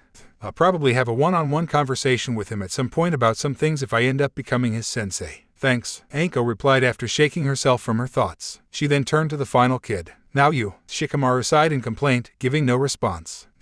Say something about yourself for my sake. Seriously, Anko shouted at him. Troublesome. The boy finally mumbled, giving another sigh. Name's Nara Shikamaru. I like being with my friends and doing things that don't require much effort. I don't like doing most things and things I find really troublesome. Hobbies are cloud watching, stargazing, playing shogi, and sleeping. My dream is to become an average ninja and have a wife that's neither pretty nor ugly and have 2 kids, a daughter and a son. I'll retire when my children become successful shinobi of their own and live the rest of my days playing shogi and watching clouds until the day I die, before my wife. Anko stared at the boy in shock. She stayed in silent thought for a few seconds before her eyes narrowed on him. Lazy ass, she declared. Shikamaru, who had expected to get the same thanks that Hinata and Naruto got, was shocked by her words. What? You complained about doing this intro for me, you hate doing things with effort, and your dream is one of the most boring and average things I've ever heard. I'm calling you as I see you, a lazy ass. Naruto couldn't help himself from falling over in his seat in laughter. Hinata barely stifled her giggles. Shikamaru only shrugged in response, mumbling something about a troublesome woman. Well, since you all introduced yourselves, it's only fair I do the same. Listen well, brats. Anko started. I'm Mitarashi Anko, a Tokubetsu Jonin, the second in command in the Torture and Investigation Department, and your sensei. I like dango, tea, traveling, training, and working at the T&I department. I dislike spicy foods and the fangirl Kunoichi who give Kunoichi a bad namey. I also hate a certain snake I've met in my life. My hobbies include hosting tea ceremonies, training my ass off, and torturing. And my dream ... well, I have 3 actually. First is to kill that snake I mentioned. Second is to make sure I can keep my friends safe and protected. And third is just simply enjoy life. All 3 of the genin stared at their sensei. They all seemed to have different reactions to the parts in her introduction. They were curious about this snake and who he was. They thought she was pretty thoughtful with her other 2 dreams. They were also terrified that she admitted that torturing was one of her hobbies and that she was technically a professional in the art. Well, now that we know each other, let's get straight to the business part. The purple-haired woman broke them out of their thoughts. All 3 started to pay attention to her again. Now, I hate to do this to you guys, but I have to break it to you, you aren't genin yet. What? That's a load of crap, Databayo. Naruto shouted. We passed the stupid test, so that makes us genin. That test is bullshit. She laughed in response. It's like a pre-test to make sure you guys are good enough to be genin. Hey, whatever. Basically, tomorrow you all have to take another test that has a 33% pass rate. Fail and get sent back to the academy. All 3 members of Team 3 had wide eyes at these words. Shikamaru was groaning about the thought of another test. Hinata was worried about failing and disappointing her father, and Naruto was scared of not being able to become a genin. Anko seemed completely oblivious to her students' frustrations. As soon as she informed them of the second test, the waiter came back with a plate of dango. The Tokubetsu Jonin was currently drooling and giving nothing else a thought. Food's here. Yes, she shouted in joy as the plates were put on the table. Let's leave the test discussion until after we finish lunch. The purple-haired woman didn't wait for her students to respond. She immediately started to chow down on the dango on her plate. All 3 of her genin watched their sensei eat rapidly in shock. That's just like me with ramen. Naruto noted with shock. Hinata and Shikamaru seemed to notice the comparison as well as they looked back and forth between their sensei and their friend. When lunch was over, Anko told the students to meet her at Training Ground 17 tomorrow at 8 for their second exam. After that, she left to go to work at the Torture and Interrogation Department. A couple of screaming victims later, Anko was brought a bar by the head of the department, her partner in crime, and good friend Morino Ibiki. The 2 made an effort to go out drinking once a week after work and both felt they deserved a drink or 2. I swear, sometimes the job isn't even fun anymore. They give way too easily. Anko complained as she chugged down the rest of the sake in her bottle. Remember that Mizuki guy from a day ago? Gave all the dirt on the snake bastard he was working with in 20 minutes. There really has been no challenge. At least we get the information Konoha needs for its safety. Ibiki replied, simply staring at his drink. Although, I would like someone tougher to break. Anko gave a smirk in response. That was one thing that bonded her and Ibiki together. The 2 had a slight sadistic side to them. So, should I be expecting to handle more cases on my own though for the time being? The head of the department asked, still staring at his drink. The purple-haired woman, who was currently getting another bottle of sake, turned to her partner and gave him a quizzical look. What do you mean, Ibiki? I've heard you've been assigned a genin team. He informs her. Oh, yeah. Anko shrugs as she chugs her new drink. I don't know. Maybe they'll pass, maybe they won't. I'd prefer if they didn't. Your personal preferences don't really matter on if they pass or not. Ibiki reminded her, narrowing his eyes a little. I know that. I wouldn't fail the brats just cause I don't want a genin team. She shouted, a little louder than intended. It's just, I still don't know why Hokage-sama assigned me a team. Anko thought back to the conversation she had with the Sandaime. At first, she was giving a simple mission report from a long-term mission she was on. He accepted it, but then changed the topic to the genin teams. He had informed her that he was planning on assigning her a team. Anko freaked out, stating that she would not be a good sensei to some random brats and that she'd be better off spending her talents elsewhere. Nevertheless, the Hokage was very adamant about his decision. Apparently only she can accurately train each and every one of these students to their full potential. Yeah, The one person that can and will be stuck babysitting them is me. Bullshit, the Tokibetsu Jonin thought bitterly. It's not like you to doubt your own abilities, Anko. You seriously think you can't train them? Her superior asked her. Hell no, I got the talent and skills to train anybody. She fired back, starting to get a little irritated. It just feels weird. I would much rather spend my time doing something more productive for Konoha. Also, it's my first time as a sensei, and the only sensei I have ever had to use as a reference is him. Ibiki knew exactly who his co-worker was referring to and sighed in response. Well, if the Hokage thinks it's a good decision, then it is. He must know more about them than you and must think you can help them become better shinobi for Konoha. Probably not a waste of time if that's right, Ibiki told her, finally taking a small sip from his bottle of sake. You won't make a bad team sensei either. Just teach them what you know and let them do the rest. Let them become Konoha shinobi. You know I'm not really upset or anything, right? I don't really need comforting. Anko mumbled in response as she took another chug of sake. Still, thanks. Appreciate it. Although it's weird to see you trying to help someone. Getting soft, Biki-kun. Ibiki scowled at the nickname and Anko's words. Not at all. I'm trying to get you to take the team. Perhaps if you aren't working at the department, I'll get more victims to myself and maybe I'll get one that'll be fun to break down. Ibiki informed her with a smirk. Heh, if that happens, I'll be joining you still. Can't leave me out of all the fun. She responded with a laugh before picking up her bottle. Anko downed the rest of her sake and got another bottle. She decided then and there to stop thinking about the Genin team. She lied. She was frustrated about being assigned a team and was confused on what to do. Ibiki did help out a little though and she appreciated it. I'll deal with them later. If they pass, they pass. Then I'll just learn and be a kick-ass sensei, Anko declared mentally as she raised her new bottle as if toasting to her idea. But for now, screw them. I'm just going to enjoy my sake. She enjoyed it indeed. After waking up, Hinata got ready for the day as quickly as she possibly could. She was actually surprised that she even got any sleep at all. Her mind was completely focused on the second exam that Anko mentioned. Sensei never said too much about it, only the time and place of it. I wonder what it could be on. Hinata contemplated as she finished collecting all of the weapons she may need for a test. When Hinata finished, she was almost ready to leave. She had already gotten dressed, prepared for the day, and had eaten breakfast. All that was left was to let her father know she was going out. It didn't take long before the Hyuga heiress left and arrived at her father's private study. As usual, Hyuga Hayashi was sitting at his desk, performing clan duties and paperwork as if he had been doing them all night. Hinata, her father greeted, not even looking up. Do you have something you wish to talk about? Don't stutter, don't stutter. Hinata muttered to herself as she took a deep breath. Although she was getting better, she still stuttered a lot when she was intimidated. Her father could be very intimidating. I have tea to leave now. I have a last secondary test I need to take to be a Genin. Hinata informed him. Oh yes, the second test the Jonin sensei gives. The clan head noted as he looked up from his work and at his daughter. This reminds me, you failed to tell me who your team was composed of. Hinata poked her index fingers together. I'm with Nara Shikamaru and Uzumaki and Naruto. Our sensei is Mitarashi Anko. She's with the Nara Air and the Kyuibai vessel. Hayashi thought to himself. A random match. I know Hinata has been training sometimes with them, but their skill sets shouldn't match up. It would have been better for her to be on a tracking team. What was Hokage-sama thinking with this team? And under Mitarashi Anko, she has no experience with training.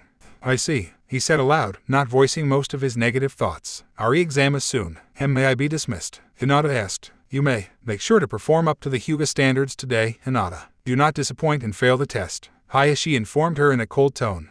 Understood. Good day, father, his daughter responded before leaving. Hinata couldn't help but feel upset by her father's words. The way he said them made it seem like he doubted she would pass, that she would disappoint him and the Hyuga clan. These were doubts she had already placed on herself. While her father has let her know before of his little faith in her, hearing them again hurt badly. She could almost feel tears starting to form in her eyes when a thought occurred to her. She was not alone in taking the test. Naruto-kun and Shikamaru-kun are taking it with me. We all need to pass to be Genin. That means, I can't fail. For their sake, she informed herself. Her eyes almost immediately cleared up and were filled with determination. Was she nervous? Yes. Did she have doubts in herself? Yes. Did she doubt her teammates? No. Was she wanting to disappoint them? Not a chance. Hinata felt the determination rise within to go against her doubts and help her friends. The Hyuga heiress hurried away from the clan compound as quickly as she could, ready to take on whatever Anko had planned for her and her friends. Mitarashi Anko, having never had a Genin team assigned before, based most of her opinions on how they worked from the complaints she heard from her acquaintances. She heard many stories of the Genin teams from hell that arrive ridiculously late to the training sessions and missions. Anko had heard so many of these stories that she was legitimately surprised that her 3 students were at the training ground at exactly 8.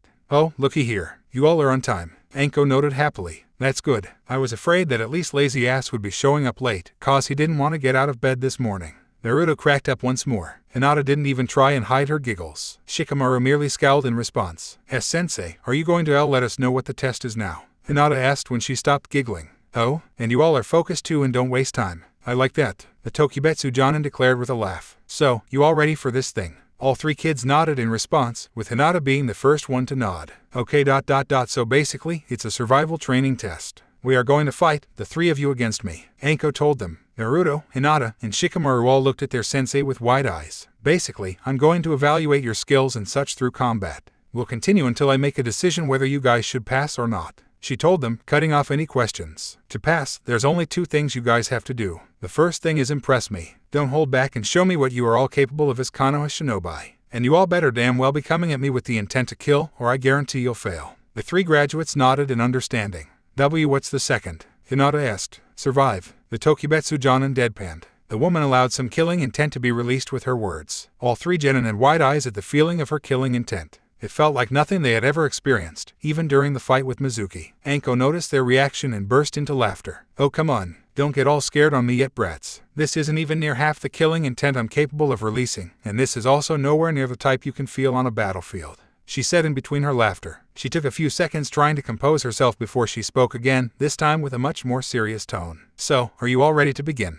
The students started to focus once again. They each tried to calm themselves down. Hinata, to Anko's surprise, was the first to recover completely. Why yes, let's do this, Anko-sensei. Naruto and Shikamaru nodded in agreement with her words, having recovered themselves. Yeah, enough talking. We get it. So let's do this thing, Databayo. We're ready, the blonde-haired Jinchuriki exclaimed excitedly. Good, very good. Anko grinned sadistically in response. She bit at her thumb, causing it to bleed, and started doing hand signs. Then let's get this over with. Your true graduation exam starts now. Anko immediately slammed her hand down on the ground, causing it to erupt in smoke. All three genin pulled out a kunai and stared attentively, waiting for their sensei's first move. When the smoke cleared, to their surprise, Anko was no longer in sight. In her place, a giant camouflage-colored snake was curled up. The second it saw the three genin, it hissed and attacked. The snake moved faster than the genin could react. It slammed its large tail straight into the stomachs of each genin, sending them backwards and knocking the breath out of them. Damn that hurt like hell. Naruto groaned as he pulled himself up.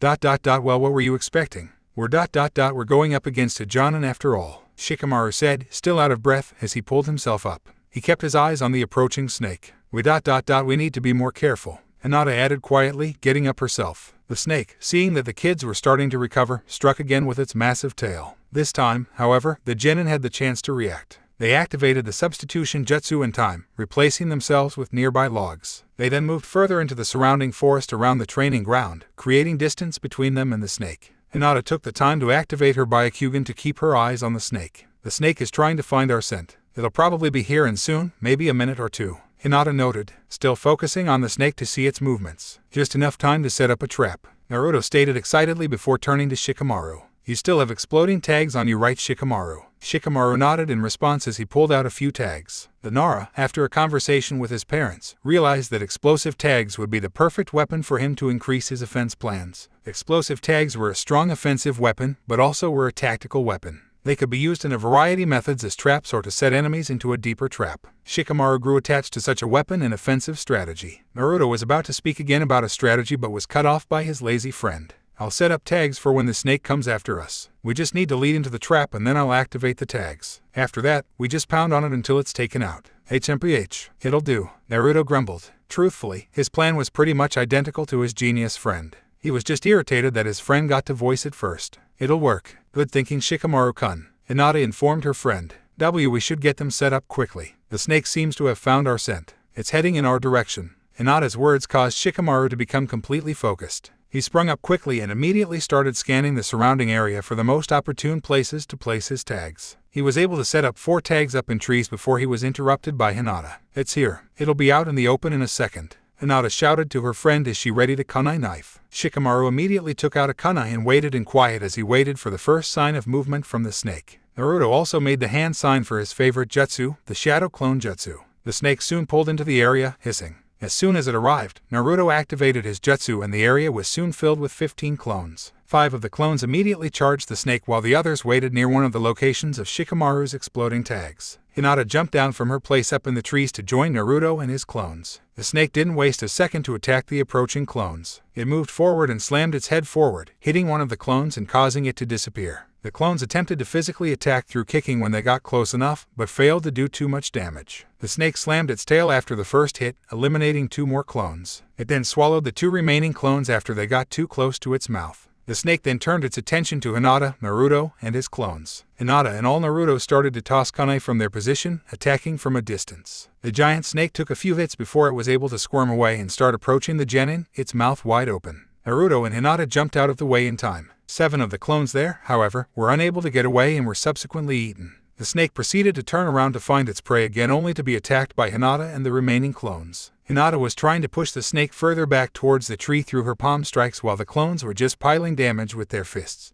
Anko's summon was pushed back from the assault, very close to a marked tree. It hissed angrily as it slammed its tail into the attackers. The remaining clones were dispersed and Hinata was sent flying towards another tree. Despite the pain, she couldn't help but give off a smile. "He's close enough. Now Shikamaru-kun," she shouted, the adrenaline of the fight causing her to speak louder and clearer than usual. Shikamaru didn't need the reminder, but followed it anyway. He activated the exploding tag that was on the tree where the snake was at. The explosion occurred, the strong force of it sending the snake flying into another tree. Shikamaru noticed where it landed and couldn't hide a smug smirk as he activated the exploding tag on that tree's branches. When activated, the explosion knocked off the branches, which hit the snake hard on its head. It hissed in pain. It tried to get up. Naruto, seeing an opportunity to end the fight, tossed kunai at the snake that was struggling to get up to keep fighting. The snake moaned in pain as the kunai made direct contact with its tail before it disappeared in a poof of smoke. "Hell yeah, there we go, Databeo," Naruto said with a proud smirk. Hinata couldn't help but smile, feeling accomplished from the fight. She pulled herself up from the ground and walked over to the grinning Naruto. Shikamaru moved around to the other areas of the forest to collect the unused exploding tags before he jumped to meet his friends. "Not bad, brats. That boy's nowhere near as strong as most of my snakes are, though. Still, for a couple of academy graduates, you guys really gave him a pounding." The 3 kids turned over to the direction of the voice and saw Anko laying on a tree branch. She seemed very relaxed and amused, as if she was just watching a show. "How long have you been there, Anko-sensei? And shouldn't you be testing us yourself?" Naruto shouted to her. "I've been here the whole time, and I am testing you. If you couldn't tell, that snake was one of my summons. You were meant to fight it as part of the test." Anko fired back, giving off a slight yawn. "So do we pass then?" the blonde asked excitedly. "Not yet. You think that'd be enough to impress me?" The Tokibetsu Jonin scoffs. A tick mark grew on Naruto's face as he took out another kunai and tossed at his sensei. "Well, then let's see how impressed you are with this." Naruto had expected his sensei to block the kunai or dodge it. What he did not expect was her to take the hit. The kunai landed directly in her head. Anko fell off the tree lifelessly, before disappearing in smoke. Wait, was that a shadow clone? Naruto asked in surprise as he started to scan the nearby area. Makes sense she would know it. It is a Jonin-level jutsu after all, Shikamaru mindlessly mentioned as he scanned the area himself, prepared for any possible attack. "Gee guys," Hinata gasped in shock, her Byakugan activated. "Yes, she's here." "Where?" Naruto asked frantically, getting even more prepared for an attack. Hinata gave no verbal response. She only tossed a kunai in the direction opposite of where Naruto was facing. Her kunai blocked a shuriken coming from that direction. "Does that answer your question?" Anko asked in a fake sweet tone as she started to appear into sight. She was charging at the kids, making hand signs. When she finished, she raised her left arm towards them. Hidden shadow snake hands. Snakes shot up from her coat sleeves and were sent forward towards the academy graduates. Before they had time to react, the snakes grabbed onto Naruto and sent him flying towards the Jonin sensei. "Naruto-kun," Hinata shouted in surprise as she immediately started to run after her crush. Shikamaru followed closely behind. Naruto gasped in pain as the snakes bit harder as he was being sent towards his sensei. As he approached her, Anko then redirected her attack, sending Naruto straight into a nearby tree. She then charged at the boy with great speed, slamming her fist straight into his stomach. He groaned in pain and barely registered the fact that she pulled out a kunai. Anko then made a small cut on his cheek. Give an enemy shinobi the smallest of opportunities and they'll have you in their mercy. You'll feel a hell of a lot of pain and know you can't make a mistake, even in your weakened state. Cause you know you'll die if you do, Anko informed the boy as she licked the blood of the kunai. She released another wave of killing intent to show her point. "So, how do you face this situation, Whiskers?" "He won't be facing the situation alone," Hinata shouted. Anko turned around at the sound of the noise and was met with the Hyuga heiress's assault. The Tokibetsu Jonin fended off the girl's attacks, making sure that the girl wasn't hitting any of her tenketsu. After a while, Anko turned the tables on the girl, focusing on attacking back. The girl struggled to block the older woman's stronger blows and received many direct hits from her sensei. "I admire the fact that you rushed in to save your ally, but that doesn't always cut it in the real world." You can't just rush in blindly to save a friend, cause you may just end up needing saving yourself, Anko informed the girl sharply as she dealt a punch to the girl's face. Hinata fell down in pain and immediately got up, breathing really hard. You need to be more careful next time or else you'll be dead. I was sensei, Hinata mumbled out in between her breaths. You should be more careful. Why yourself? Anko was about to respond but was cut off when she lost all feeling in her body. She couldn't move any muscle. Suddenly, she felt her head turning and saw Shikamaru standing behind her. Hey sensei, he replied lazily. Despite the fact that his head was turned so that she could see him, Anko knew the boy had a smug grin on his face. I'll give you guys this, I didn't expect that. I wasn't really expecting you to actually try and trap me in your shadow while Stutters-chan was attacking me. Didn't know you could make the effort, Anko admitted, slightly teasing the boy in her praise. Her tone of voice then took a slightly mischievous and sadistic twist. But, you do know that I have enough chakra that I can easily break from your control, right? I'm aware. However, I didn't really intend on trapping you for too long. Only to stall you, Shikamaru told her, his grin still on his face. Stall? What? Anko thought in confusion. She immediately broke the boy's hold on her through overpowering it with her chakra. She was about to start preparing for an attack, but she was too late. Naruto immediately pounced on her. He slammed her body down hard to the ground and delivered a punch to the face before he got out a kunai and held it to her neck. Give the enemy any opportunity and they'll have you at their mercy. Isn't that right, sensei? Naruto asked her, taunting her with the words she used on him. So, the two others were really just distracting me so that he could recover and actually land a pretty damn good hit on me. Not too bad. They actually work well together and could do some serious damage if trained more, Anko noted, actually impressed. That's right, Whiskers. However, I did ask you how would you respond to that situation, didn't I? Well, this is how I would, she replied aloud before disappearing in a poof of smoke, replaced by a log. Yeah, I figured as much, Naruto mumbled with a smirk. He turned to Shikamaru, who was grinning in response back as he made a hand sign. Anko was sitting in a nearby tree branch after she used the substitution jutsu. She was watching the three kids, wondering exactly what they were doing. Why are they just standing still? Shouldn't they be flustered or shit, trying to prepare for an attack? Or maybe hunting me? Why are they just standing still? Anko thought in confusion, still watching her students. She was finally about to give up wondering and just charge at them when she noticed Shikamaru make a hand sign. All of a sudden, she noticed a noise coming from her coat's pocket. She reached in and pulled a kunai out, a kunai with an explosive tag on it. The explosive tag was in the process of activating.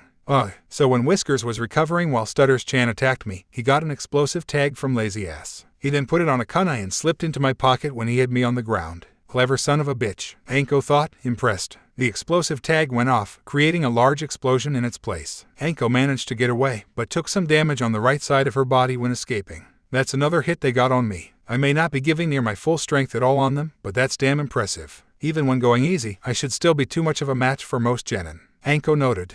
I have to pass them now. The Tokibetsu Jonin soon reappeared in front of the three kids. Naruto and Hinata were the most tired, having taken the most hits. Still, all three were notably happy and curious about their standing. So, sensei, did we impress you enough? Or do you want us to keep going? Naruto asked, a smirk still on his face. Is that a challenge? Believe me, I haven't even done a fraction of what I can do, Anko replied confidently. Bring it on. The blonde-haired kid responded as he glared at his sensei. Anko returned his glare with one of her own. Sparks flew between the two stubborn shinobi before Shikamaru interrupted the stare-down with a cough. Not that I care if you guys want to fight again, but can you tell us how we did, sensei? Shikamaru replied lazily with a yawn. Anko sighed in frustration. Sure, whatever. Anyway, you all did impress me. More than I expected. So, that makes you all my team. Hell yeah, Naruto shouted. He seemed to momentarily forget any exhaustion or injuries from his fight and started to jump up and down in excitement. We're a team now, Databeo. You better damn well believe you are, the purple-haired ninja stated. You're my team. You guys all have some serious potential and I'm going to take advantage of it and make you all into the greatest damn shinobi to ever come from this village. That also means I'll be training you guys like hell.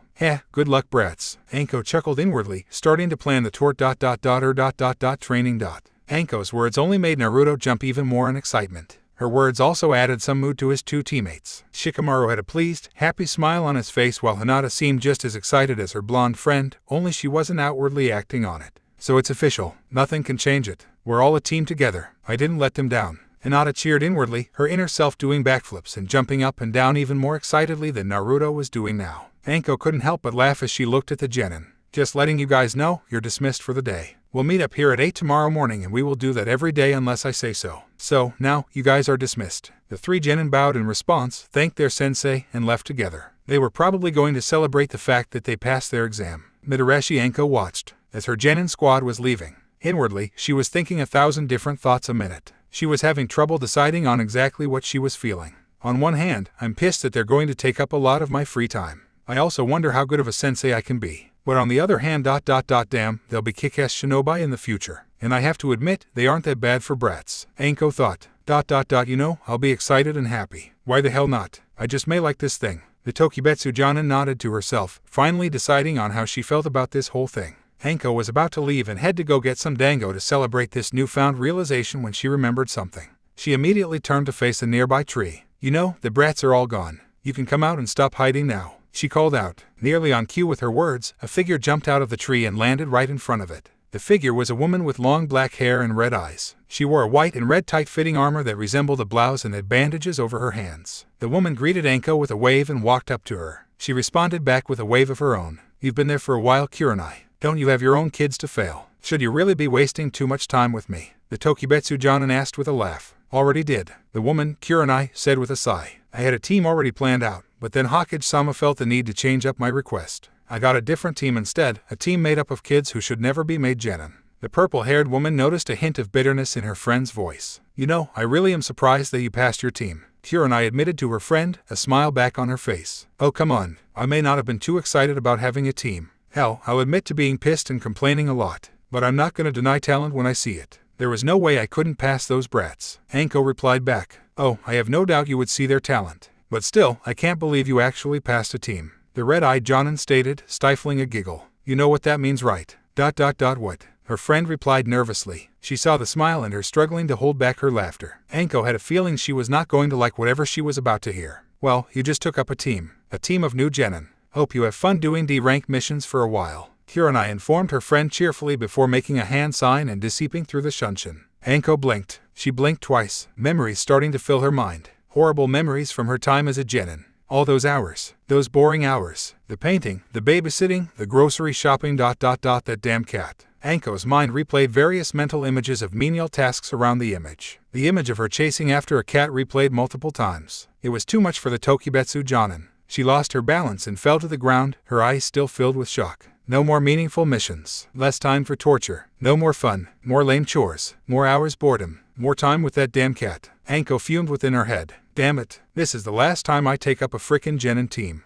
Naruto was grinning as he ran down the streets towards Training Ground 17. Today was his first day of training. Today would also be the day of his first mission. The blonde truly felt like a shinobi and he was happy about it. This is it. This is where my journey to become Hokage truly begins, Databeo. He mentally declared to himself as he left the houses of Konoha and was reaching the outer areas where the training grounds were. It didn't take long for the Uzumaki to find the training grounds. The boy was cutting it close on time, however, which explained why his other two teammates and his sensei were already present. Last one here. I expected more from the future Hokage. Anko taunted the boy. Naruto's eyes narrowed on her. You be quiet, Anko-sensei. I'm on time, Databeo. Lighten up, boy. Just a joke. For a prankster, you take things too seriously. The woman laughed in response. Naruto didn't say anything in response. He only slightly frowned as he made his way over to his two friends. He greeted both of them with a high five before he turned back to his sensei. It was at this time that Naruto noticed that the woman had a large, plain brown bag that she was carrying on her back. Well, we are all here, why not we just start now? He asked. Hey, why not? We are only 2 minutes ahead of schedule anyway. The snake summoner shrugged before beginning her explanation.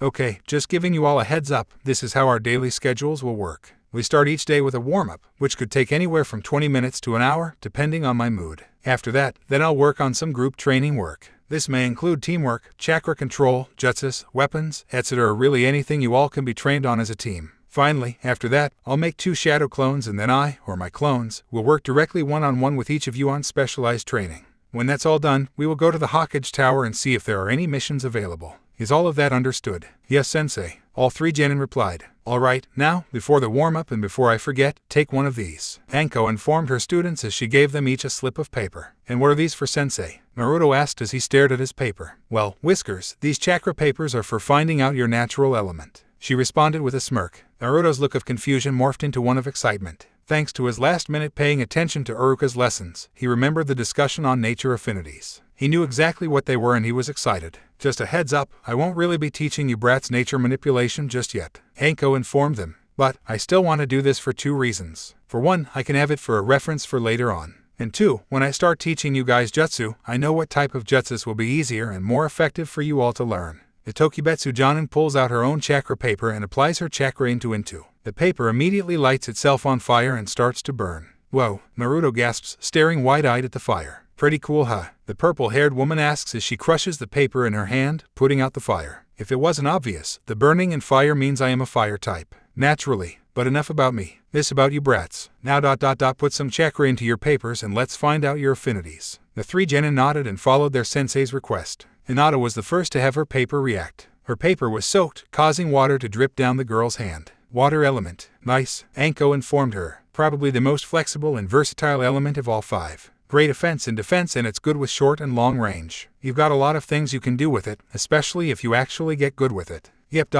you got a pretty damn good element. Oh really? Hinata asked, a smile growing on her face. She seemed proud to hear she had an element that could be useful in multiple areas. Anko nodded, then turned her attention over to Naruto. His chakra paper was split in half. Wind element, huh? Very rare in Konoha. You're like ... what? The second one we got. Anko noted. Nevertheless, great element. Single greatest attacking element in close and mid-range and also great for support techniques. Very useful element indeed. Heh, awesome. Naruto cheered loudly. Anko didn't pay too much attention to his screaming. Instead, she was currently gaping at the sight of the Nara boy. The paper he was currently holding had lit on fire.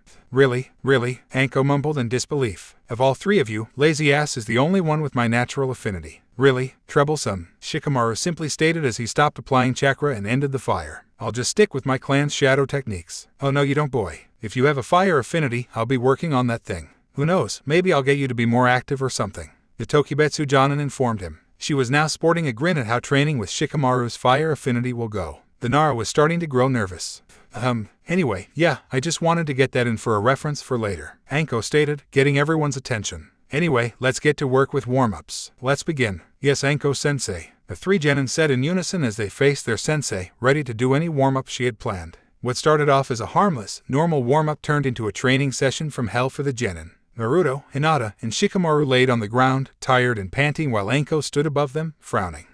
Come on brats. It wasn't that bad, she replied. Not that bad. You call doing 100 sit-ups, 100 push-ups, and 50 laps around the training field not that bad? Naruto asked incredulously. That's also not mentioning the kunai you would throw at us whenever we stopped for a few seconds, or the times where you forced us to start over because of some troublesome reason. Shikamaru added, glaring at the woman in front of him. She's worse than my mom. Good lord ... this is a pain. Seriously, it isn't bad. You should see what got us to his genin squad. Anko responded nonchalantly. Despite all of his rude remarks towards her, Hinata felt deep sympathy for her cousin, Neji, if Anko's words about his sensei were true. What could honestly be worse than this? Anyway, that concludes your warm-up for today, the Tokibetsu Jonin told them with a smile. The three genin took this time to get up. Now, on to group training. Today's focus, chakra control. Damn it, this is going to be just like with Mom, but worse. Again, Shikamaru groaned in his head. Naruto and Hinata were experiencing similar thoughts with Yoshino in mind. Now, just curious, do you guys know how to climb trees with only your feet? The sensei asked.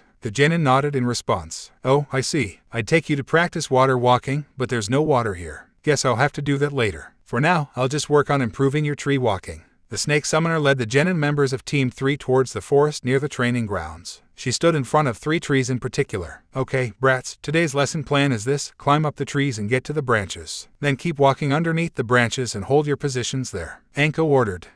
That's it? Naruto asked. We'll see. She shrugged in response. Anyway, the day's going on. Get a move on. With those words, the 3 genin rushed up their tree as quickly as they could. They all got on the underside of the top branch on their trees and stood there. This won't be that bad, Naruto told his 2 friends with a laugh. He had no clue how wrong he was. Once again, all 3 genin were laying on the ground by their trees in exhaustion. This time, chakra exhaustion was added with their physical exhaustion. Anko had decided that they weren't being challenged enough, so she ordered them to hop from tree branch to tree branch in the forest while underneath the tree. This was naturally harder to do than being above the tree and required even more chakra control and balance. Anko would also, once again, throw kunai at her students when they showed signs of tiredness to urge them to keep moving and training. Come on brats, get up. We need to do individual training now, Anko reminded them with a smile. The 3 genin got up once again, this time more slowly. You're a sadist ... you know that, Shikamaru informed her with a deep breath. Yup, the woman responded. Just give a few minutes to our relax please, Anko-sensei, Hinata requested. The Tokibetsu Jonin sighed. Fine. I'll give you guys 15 minutes to take a break. Just be ready when you're done. With those words, the 3 kids passed out on the ground in exhaustion once again. Well, at least I'm getting stronger, Databeo, Naruto told himself, thinking on the positive side. When all three genin were finished calming themselves down, Anko made the hand sign for the shadow clone jutsu. 2 clones appeared in a poof of smoke and stared at the genin. Okay brats, just saying, my clones will be working with whiskers and lazy ass. They'll lead you somewhere else on the training grounds. That means Stutters-chan gets time here with me. Hinata released a small leap while Shikamaru and Naruto merely nodded. Anko's clones ushered for them to follow down different paths. The 2 boys did just that. They were eventually gone, leaving Hinata alone with her sensei. Well, just you and me, the purple-haired woman stated with her trademark sadistic grin. Why yes, her student replied nervously. No need to be nervous. Now for today's first day of training, I am going to teach you how to use a weapon. Anko informed the Hyuga heiress as she started digging in the bag she was holding. What? What W weapon? Hinata asked, a little curious and nervous. And why a weapon? And most Hyuga don't use W weapons in their F-fighting style. Anko was about to pull out the weapon of her choosing before she registered what Hinata had just said. She put her bag down for a second with a sigh and turned to her student. Hinata, I actually don't mind you, so I feel I should ask you, can I be brutally honest about your clan? The Tokibetsu Jonin asked. The Hyuga heiress nearly gasped at her sensei's words. For starters, this was the first time she actually referred to her by her real name, not the nickname she was assigned. Also, her sensei was actually asking for permission to say what's on her mind. Of course, say anything. Hinata replied. She felt happy that her sensei actually asked her, but she was also nervous about what her sensei would say. Your clan is the biggest group of idiots in Konoha, Anko stated rather bluntly. Hinata's eyes only slightly widened, having expected an insult. She merely remained silent, however, waiting to hear her sensei's words. You see, you guys possess the Byakugan, a doujutsu that allows you 360-degree vision in addition to see through walls and see people's chakra. However, the only thing your clan really uses it for is the Gentle Fist. Now, don't get me wrong, the Gentle Fist is pretty damn deadly and effective and makes a Hyuga a hell of an opponent. Having said that, that is really all you use your eyes for. Anko explained her reasoning. A Hyuga would make probably one of the best damn medics, since you can see directly through a person and into their body systems. But you guys never become medics because of tradition. The snake summoner rolled her eyes at her own words. Hinata frowned as well. She actually had an interest in medical ninjutsu and even designed her own healing salves and medicine. Still, she knew she wouldn't be allowed to become a medical ninja. It would be considered impractical, a waste of time, and disgraceful to her clan. There's also another thing your clan fails to use your eyes for, long-range attacks. Anko continued in her rant. You guys have such great vision that you could see enemy shinobi coming from far distances. And yet, you are all close to mid-range fighters only. Yeah, just no. Anko finally ended up going back to her bag and pulling out the weapon she was getting earlier. Hinata's eyes wandered to it and gasped at what she saw. Her sensei was holding a bow and arrow set. Yeah, I decided that you should capitalize on what your eyes can do. So, I'm going to work with you on developing your long-range skills. I'll teach you some jutsus later on when you can learn them. For now, though, let's work on developing your archery, she declared, handing over the bow and arrows to the Hyuga. Hinata held the wooden bow in her hands tightly. She instinctively moved her hand back and forth down its limbs, trying to get a feel for her weapon. The Hyuga then had another thought come into her head. Byakugan, she shouted, activating her doujutsu. Her vision expanded greatly, showing her everything around her due to her eyes' range. For the first time in a while, though, Hinata noticed just how far she could see with her eyes. I'd say I can see about a little more than a kilometer. I can see far away trees with fruit that I could shoot down. I know if there was a ninja there, I could see them and would be able to fire at them. Hinata thought, excitedly. And I can even increase my vision with more practice. So you just how deadly you could be, don't you? Anko asked her student. Get you some practice, and you could make yourself Konoha's single greatest long-distance fighter. And if somehow an enemy survived past your assaults from a distance, you'd have the Gentle Fist for when they get too close. Hinata felt determination rush through her body. She immediately took out an arrow and placed it on the arrow rest as she started to aim at a faraway apple in a tree. Anko saw this determination and her grin grew even larger. Now, I may not be good with a bow, but I have some scrolls and I know the basics. So, Stutters-chan, let's work on your skill with a bow, the Tokibetsu Jonin declared. Naruto was led by one of the Anko clones to a separate area of the training ground. They were near the edge and were surrounded by nearby trees with targets on them. Are we done walking? Can we begin now, Anko-sensei? Naruto asked in a bored tone. Kin it whiskers. But yes, we are done. This'll do. The Anko clone replied as she came to a stop. Awesome. Then, what do you have to teach me? The blonde questioned, getting up in his sensei's face. Whoa, back up there, brat. The purple-haired woman ordered with a sigh. Anyway, because of your large chakra supply, it's safe to say you're the ninjutsu type of shinobi. So, we're working on teaching you some wind-style ninjutsu. Naruto proceeded to jump up and down in place, excitement running through him. Hell yeah, time to learn some kick-ass ninjutsu, he declared. Simmer down, kid. We aren't teaching you that good of ninjutsu yet. You got to learn and work your way up through practice. Anyway, I have a jutsu I think you might could learn now, the clone informed him. The Tokibetsu Jonin stepped forward and made a 5-hand signs. After her last one, she took in a deep breath and faced a target. Futen, great breakthrough. The clone then released a gust of wind that blasted forwards. It cut into the nearby trees in front of her and obliterated the targets on them. Naruto stared in awe at the work of the ninjutsu. The blast of wind actually knocked him back a little bit and he could see just how much damage the jutsu did to the trees and the targets. He was very impressed and excited. That's the great breakthrough. It's C rank and primarily a short to mid-range offensive type. As you can see, it packs a pretty good punch. The Anko clone noted, impressed by her work. It can be made better with practice though, especially if the user actually is a wind type. Naruto's eyes gleamed at that. Hell yeah, I'll make that jutsu mine database. Anko-sensei, can you show me the hand signs again? The boy asked, clearly ready and excited. After watching Anko make the hand signs one more time, Naruto turned to face the same trees that his sensei was in front. He made the same 5 hand signs before taking a deep breath himself. Futen, great breakthrough. Naruto released his breath and tried to release the wind. No wind shot forward, however. A tiny breeze of wind could be felt, but Naruto couldn't tell if that was cause of his jutsu or not. Anko's sweat dropped. To be honest, I was expecting him to fail at the first time cause of putting too much uncontrolled chakra. How the hell did he fail to create it? Damn it, the boy complained. Whatever, I'll get it down this database. The Anko clone continued to watch Naruto practice the jutsu, ready to give any hints she could to help him learn. Naruto continued to practice, dead set on learning this jutsu. Shikamaru couldn't help but feel suspicious and slightly nervous as the Anko clone took him to a separate part of the training ground. Every few seconds, the clone would turn its head and stare at Shikamaru as if he was prey. The look would then go away as the purple-haired woman would pay attention to what way she was going. That didn't stop her from still looking at him like that though. The boy continued to watch with her suspicion. Finally, Anko stopped walking when they reached a small area in the training ground. Their location was a simple wide open field with nothing present, no trees, no practice dummies, nothing. It was in this area that Anko immediately charged at Shikamaru, readying her fist to punch him. The young Nara's eyes widened as he barely managed to get out of the way in time. He then put distance between him and the clone as fast as he could. Anko-sensei, what are you doing? He asked, his voice a little shaky from being caught off guard. Training you, she replied as she charged at him again, this time going faster. Shikamaru was unable to avoid this blow. He took the fist straight in his face and fell to the ground in pain. He got up as quickly as he could and glared at his sensei as he made more distance. You should have seriously been able to dodge that, Anko pointed out. What's the point of this? The Nara grumbled in response as he got into position to fight off another blow. Sure enough, the clone charged at him again. The boy was able to block this hit and began to engage his sensei's clone in a fight. Well, basically, I noticed something about you lazy ass, your reflexes and physical strength suck.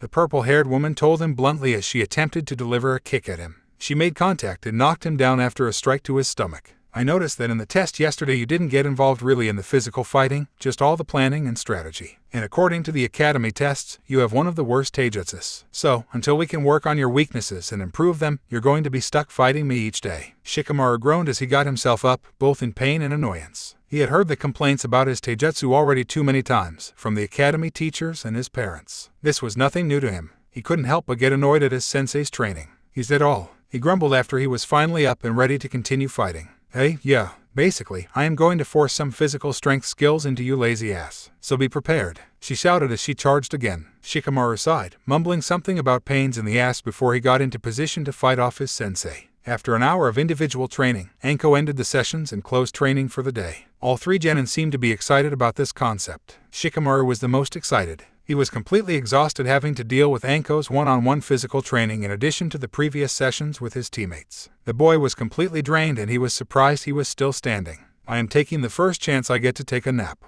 I really need one. Troublesome woman, he complained. Hinata was not nearly as tired as her lazy friend was, but she was sore in her hands and her eyes. She had been practicing her skill with the bow and arrow the entire time, attempting to hit faraway targets to make herself a skilled long-range fighter. At first, in the words of her sensei, she sucked horribly. Still, with each arrow fired, she was getting better. By the end of the session, the Hyuga was finally starting to get the concept. If I can get it down perfectly, that'll make me even better of a ninja. It'll make me stronger for my team ... for Naruto-kun. She mentally thought, creating more determination to learn to use the bow. Naruto was the least tired in the group. His endurance and stamina was finally starting to kick in and he was able to spend his entire time practicing his jutsu. After many failed attempts from using too much or too little chakra, Naruto finally was able to create a slightly strong gust of wind with the great breakthrough. Now, he only needed to perfect it and make it a stronger jutsu. I just need to work on it. More practice, then I'll move on to the next. Naruto thought excitedly. Well, I guess that's it for training. I'll admit, I was hard on you guys, but you all are doing a damn good job. Anko told them with a smile. All three genin, even Shikamaru, felt joy at their sensei's words. Anyway, now it's mission time, Anko told them with a sigh. Yes, finally, first mission Databayo. Naruto cheered loudly. Hopefully the mission won't upset Naruto-kun. Hinata thought to herself. She remembered Iruka's lesson on mission ranks and knew they were going to get a D rank. She knew it would be too easy for Naruto, and she was worried for his reaction. Damn it, I really wanted to get some rest. Shikamaru groaned. Well, let's go and get this over with. Anko mumbled with a sigh, leading the way for her genin squad to the Hokage Tower. Please don't be too easy, please don't be too easy. The young Uzumaki had many expectations for his first mission. He had wondered what great mission would he be able to say was his first. An assassination mission of a dangerous criminal. Protecting royalty from S-class invaders. Infiltration to learn enemy secrets. Naruto had many expectations and ideas for his first mission. None of them involved pulling weeds. Are you kidding me? Naruto screamed in complaint as he pulled up another weed. Hey, shut up, brat. Wasn't it you who said that gardening was one of his favorite hobbies? Anko sneered in response as she helped pick up weeds with her team. Yeah, but that's different. I like picking out the plants, watering them, and watching them grow. I don't like picking weeds though. I hate weeds. The blonde roared as he picked up another weed. Hinata couldn't help but giggle at her crush's rather comedic frustration, but she completely sympathized. She liked growing plants and pressing flowers, so she knew how evil weeds were. She was not enjoying this mission just as much as he was. Shikamaru didn't even register his friend's comments. He was currently using his friend's loudness as a cover for him to take a break and try and nap. Despite snapping at the boy, Anko completely understood the boy's disappointment and complaining. She couldn't believe just how boring this mission was. It was worse than she remembered. How many more missions till I can request a C rank? Please come soon, Anko thought in desperation as she picked up another weed herself. Days passed since the first day of training. The 4 members of Team 3 eventually fell into routine with the hard work of their first day. Each day, they would meet up at the training ground and begin the training exactly like they did earlier. After training was complete, they would perform a D-rank mission from the Hokage before being dismissed for the day. Anko couldn't help but notice that her genin were indeed getting stronger. Physically, the warm-ups were helping them get tougher and get them more stamina. Their chakra control as a whole was also improving. The Tokubetsu Jonin took them out to practice water walking during their first week, and after a few days, the 3 were able to get to the hang of it. Shikamaru was probably showing the biggest signs of development. The boy had went through the most rigid physical program under Anko. Although he was still a lazy ass, the boy had indeed improved to Anko's standards. He was getting tougher and his reflexes had improved. His taijutsu was actually getting to the point of being decent to his sensei. When he reached this level, his one-on-one fights with Anko stopped and she spent her time working on his specialty, tactics, and planning. Hinata also grew in her skill set. After days of practice, the girl had picked up a real talent for archery. She grew to really like her bow and arrow set and carried it around with her in a black backpack at all times. The girl's training was making her very good at fighting in long range and was also improving her vision's distance with constant use of the Byakugan. Naruto had spent most of his time in his practice sessions working on the Great Breakthrough. Even after he got the jutsu down, he wanted to make it stronger and perfect it. After a few sessions, the boy had managed to get a gust of wind strong enough to knock down multiple trees at once. Even his clones could now perform the jutsu with some ease. The boy was growing very excited and confident in his abilities with jutsu. Team 3 Sensei noticed the growth and development in all 3 of her students. She couldn't help but feel some pride in their progress. She recognized in the test that the 3 would be great shinobi, but she never realized to what extent. If they keep this up, they'll be something of legend of someday. That'll make me legendary too, as I taught them, Anko mentally noted with a laugh. She continued to watch over their progress and assist in their training in any way she could. Over time, being a sensei seemed easier and more natural to her. She was getting the hang of things and was able to assist her team in more ways as the days went by. Days soon turned to weeks. Team 3 continued to grow in strength and skill. Their development continued to be more apparent as time went by. Still, the squad had been stuck doing D-rank missions since their beginning. All 3 members, even Shikamaru and Hinata, would agree that they were ready for a higher level mission.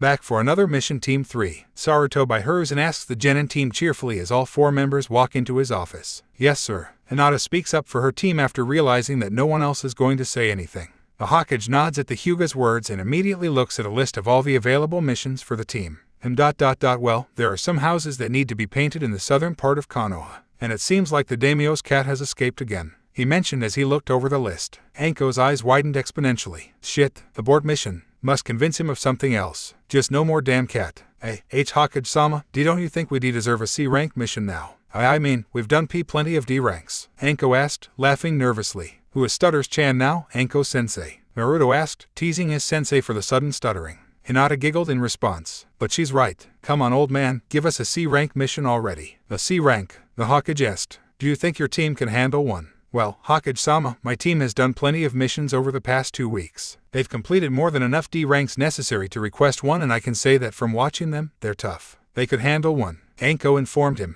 Her nerves seemed to go away and she felt more confident that she could get a C rank mission allowed. The Hokage seemed to nod in understanding. He took out another list of missions and started to look at it, to see if there was an appropriate mission to assign to Team 3. Anko crossed her fingers while the Hokage searched. I think I found one, he declared as he pointed to one. He then started digging through a scroll with the mission contents in more detail. Anko and Naruto began cheering loudly at the Hokage's words. Yes, no cat, she screamed excitedly. Finally, a real mission. Naruto yelled nearly as loud as her. The boy, in his excitement, immediately latched onto the person standing next to him. That person happened to be Hinata, who immediately turned a dark red and promptly fainted in his arms after a surprised meep escaped her mouth. Oh, sorry about that, Naruto started to say before he realized that the girl in his arms was unconscious. Hinata, are you okay? Wake up. Hinata's fainting only caused Anko to burst out into even more laughter. Shikamaru merely rolled his eyes in response. How does that idiot not know that she likes him? Hey, he'll have to learn eventually. Or maybe someone will point it out to him someday. But even then, he'd probably still be confused. Troublesome, Shikamaru thought to himself about his friend and his obliviousness. The Hokage couldn't help but chuckle at the display in front of him.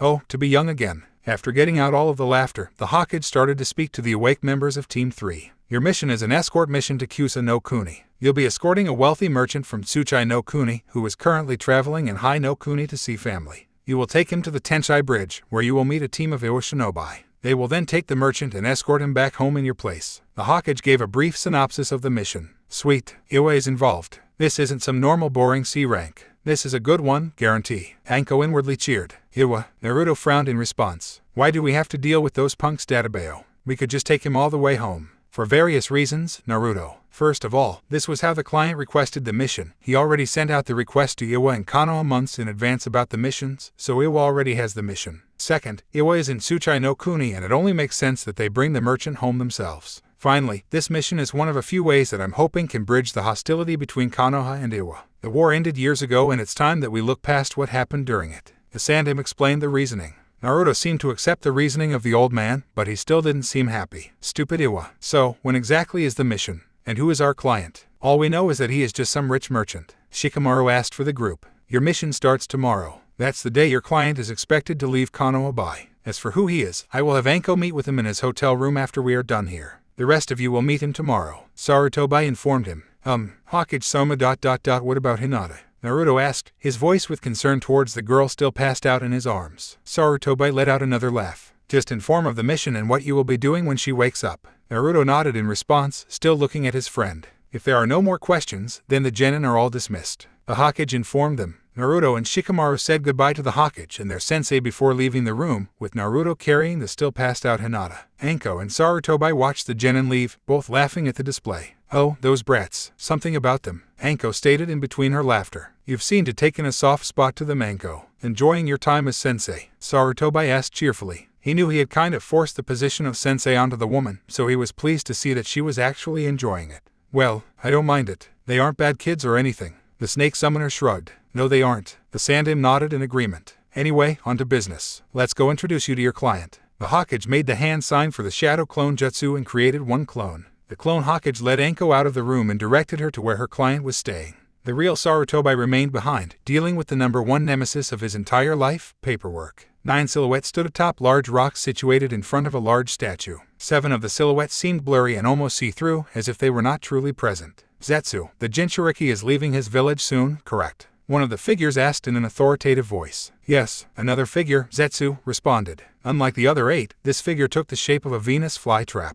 It then changed its voice before speaking again. Their mission begins tomorrow. He and his team will be heading to Kusa no Kuni towards the Tenshai Bridge, where they are meeting the other village shinobi. Good, the first figure spoke. He then turned his attention towards 2 more figures, standing next to each other. Kekuzu, Nasumerida, I have a mission for you both. As you 2 are the closest to the bridge, you will engage the Jinchuriki after they leave the other ninja. Fight him to test his abilities and see where the Jinchuriki stands. If possible now, try and capture him alive for the extraction. If you can, then try and pin his disappearance on the other shinobi. The Konoha feud is infamous, so it won't seem off that something like this happened. Understood. One of the figures replied in a bored, uncaring tone of voice. Anyway, if that's all the orders you have for me, then I'll be on my way. Later. With those words, the figure disappeared from view on his rock. Didn't even wait for any more orders. That impatient, obnoxious little brat. The figure that was standing next to him hissed under his breath before he turned to face the leader. My partner is getting me on my nerves. He has been for the past few days. Expect me to need a new partner, as I will probably kill him very soon and turn him in for the bounty Kumo has on his head if he keeps pissing me off with his impatience. That'll be the third one, Kekuzu. Zetsu replied nonchalantly. We can look into that for you, Kekuzu, but for now, just work with him and complete your mission. There are no further orders for you, the leader stated. He then turned his attention to Zetsu. Zetsu, keep track on the other Jinchuriki. Find out everything you can about them and their current positions. Got it, the plant figure replied, his voice back to the way it originally was. Conan and I will work on recruiting a new member into the organization, a man who claims to be immortal. Perhaps this would be the best suited partner for you, Kekuzu. The leader asked. If he pisses me off, I'll find a way to kill him too. Kekuzu responded simply. The leader seemed to ignore the man's response and turned to the entire group. As for the rest of you, you have your individual assignments. The meeting is dismissed until Kekuzu and Nasumerita complete their mission. With those words, all silhouettes disappeared without a trace. Okay, sadly the chapter is over. And if you enjoyed, just leave a like and subscribe with post notification, so when the next chapter is ready, you will be notified. Okay, see you in the next video. Bye.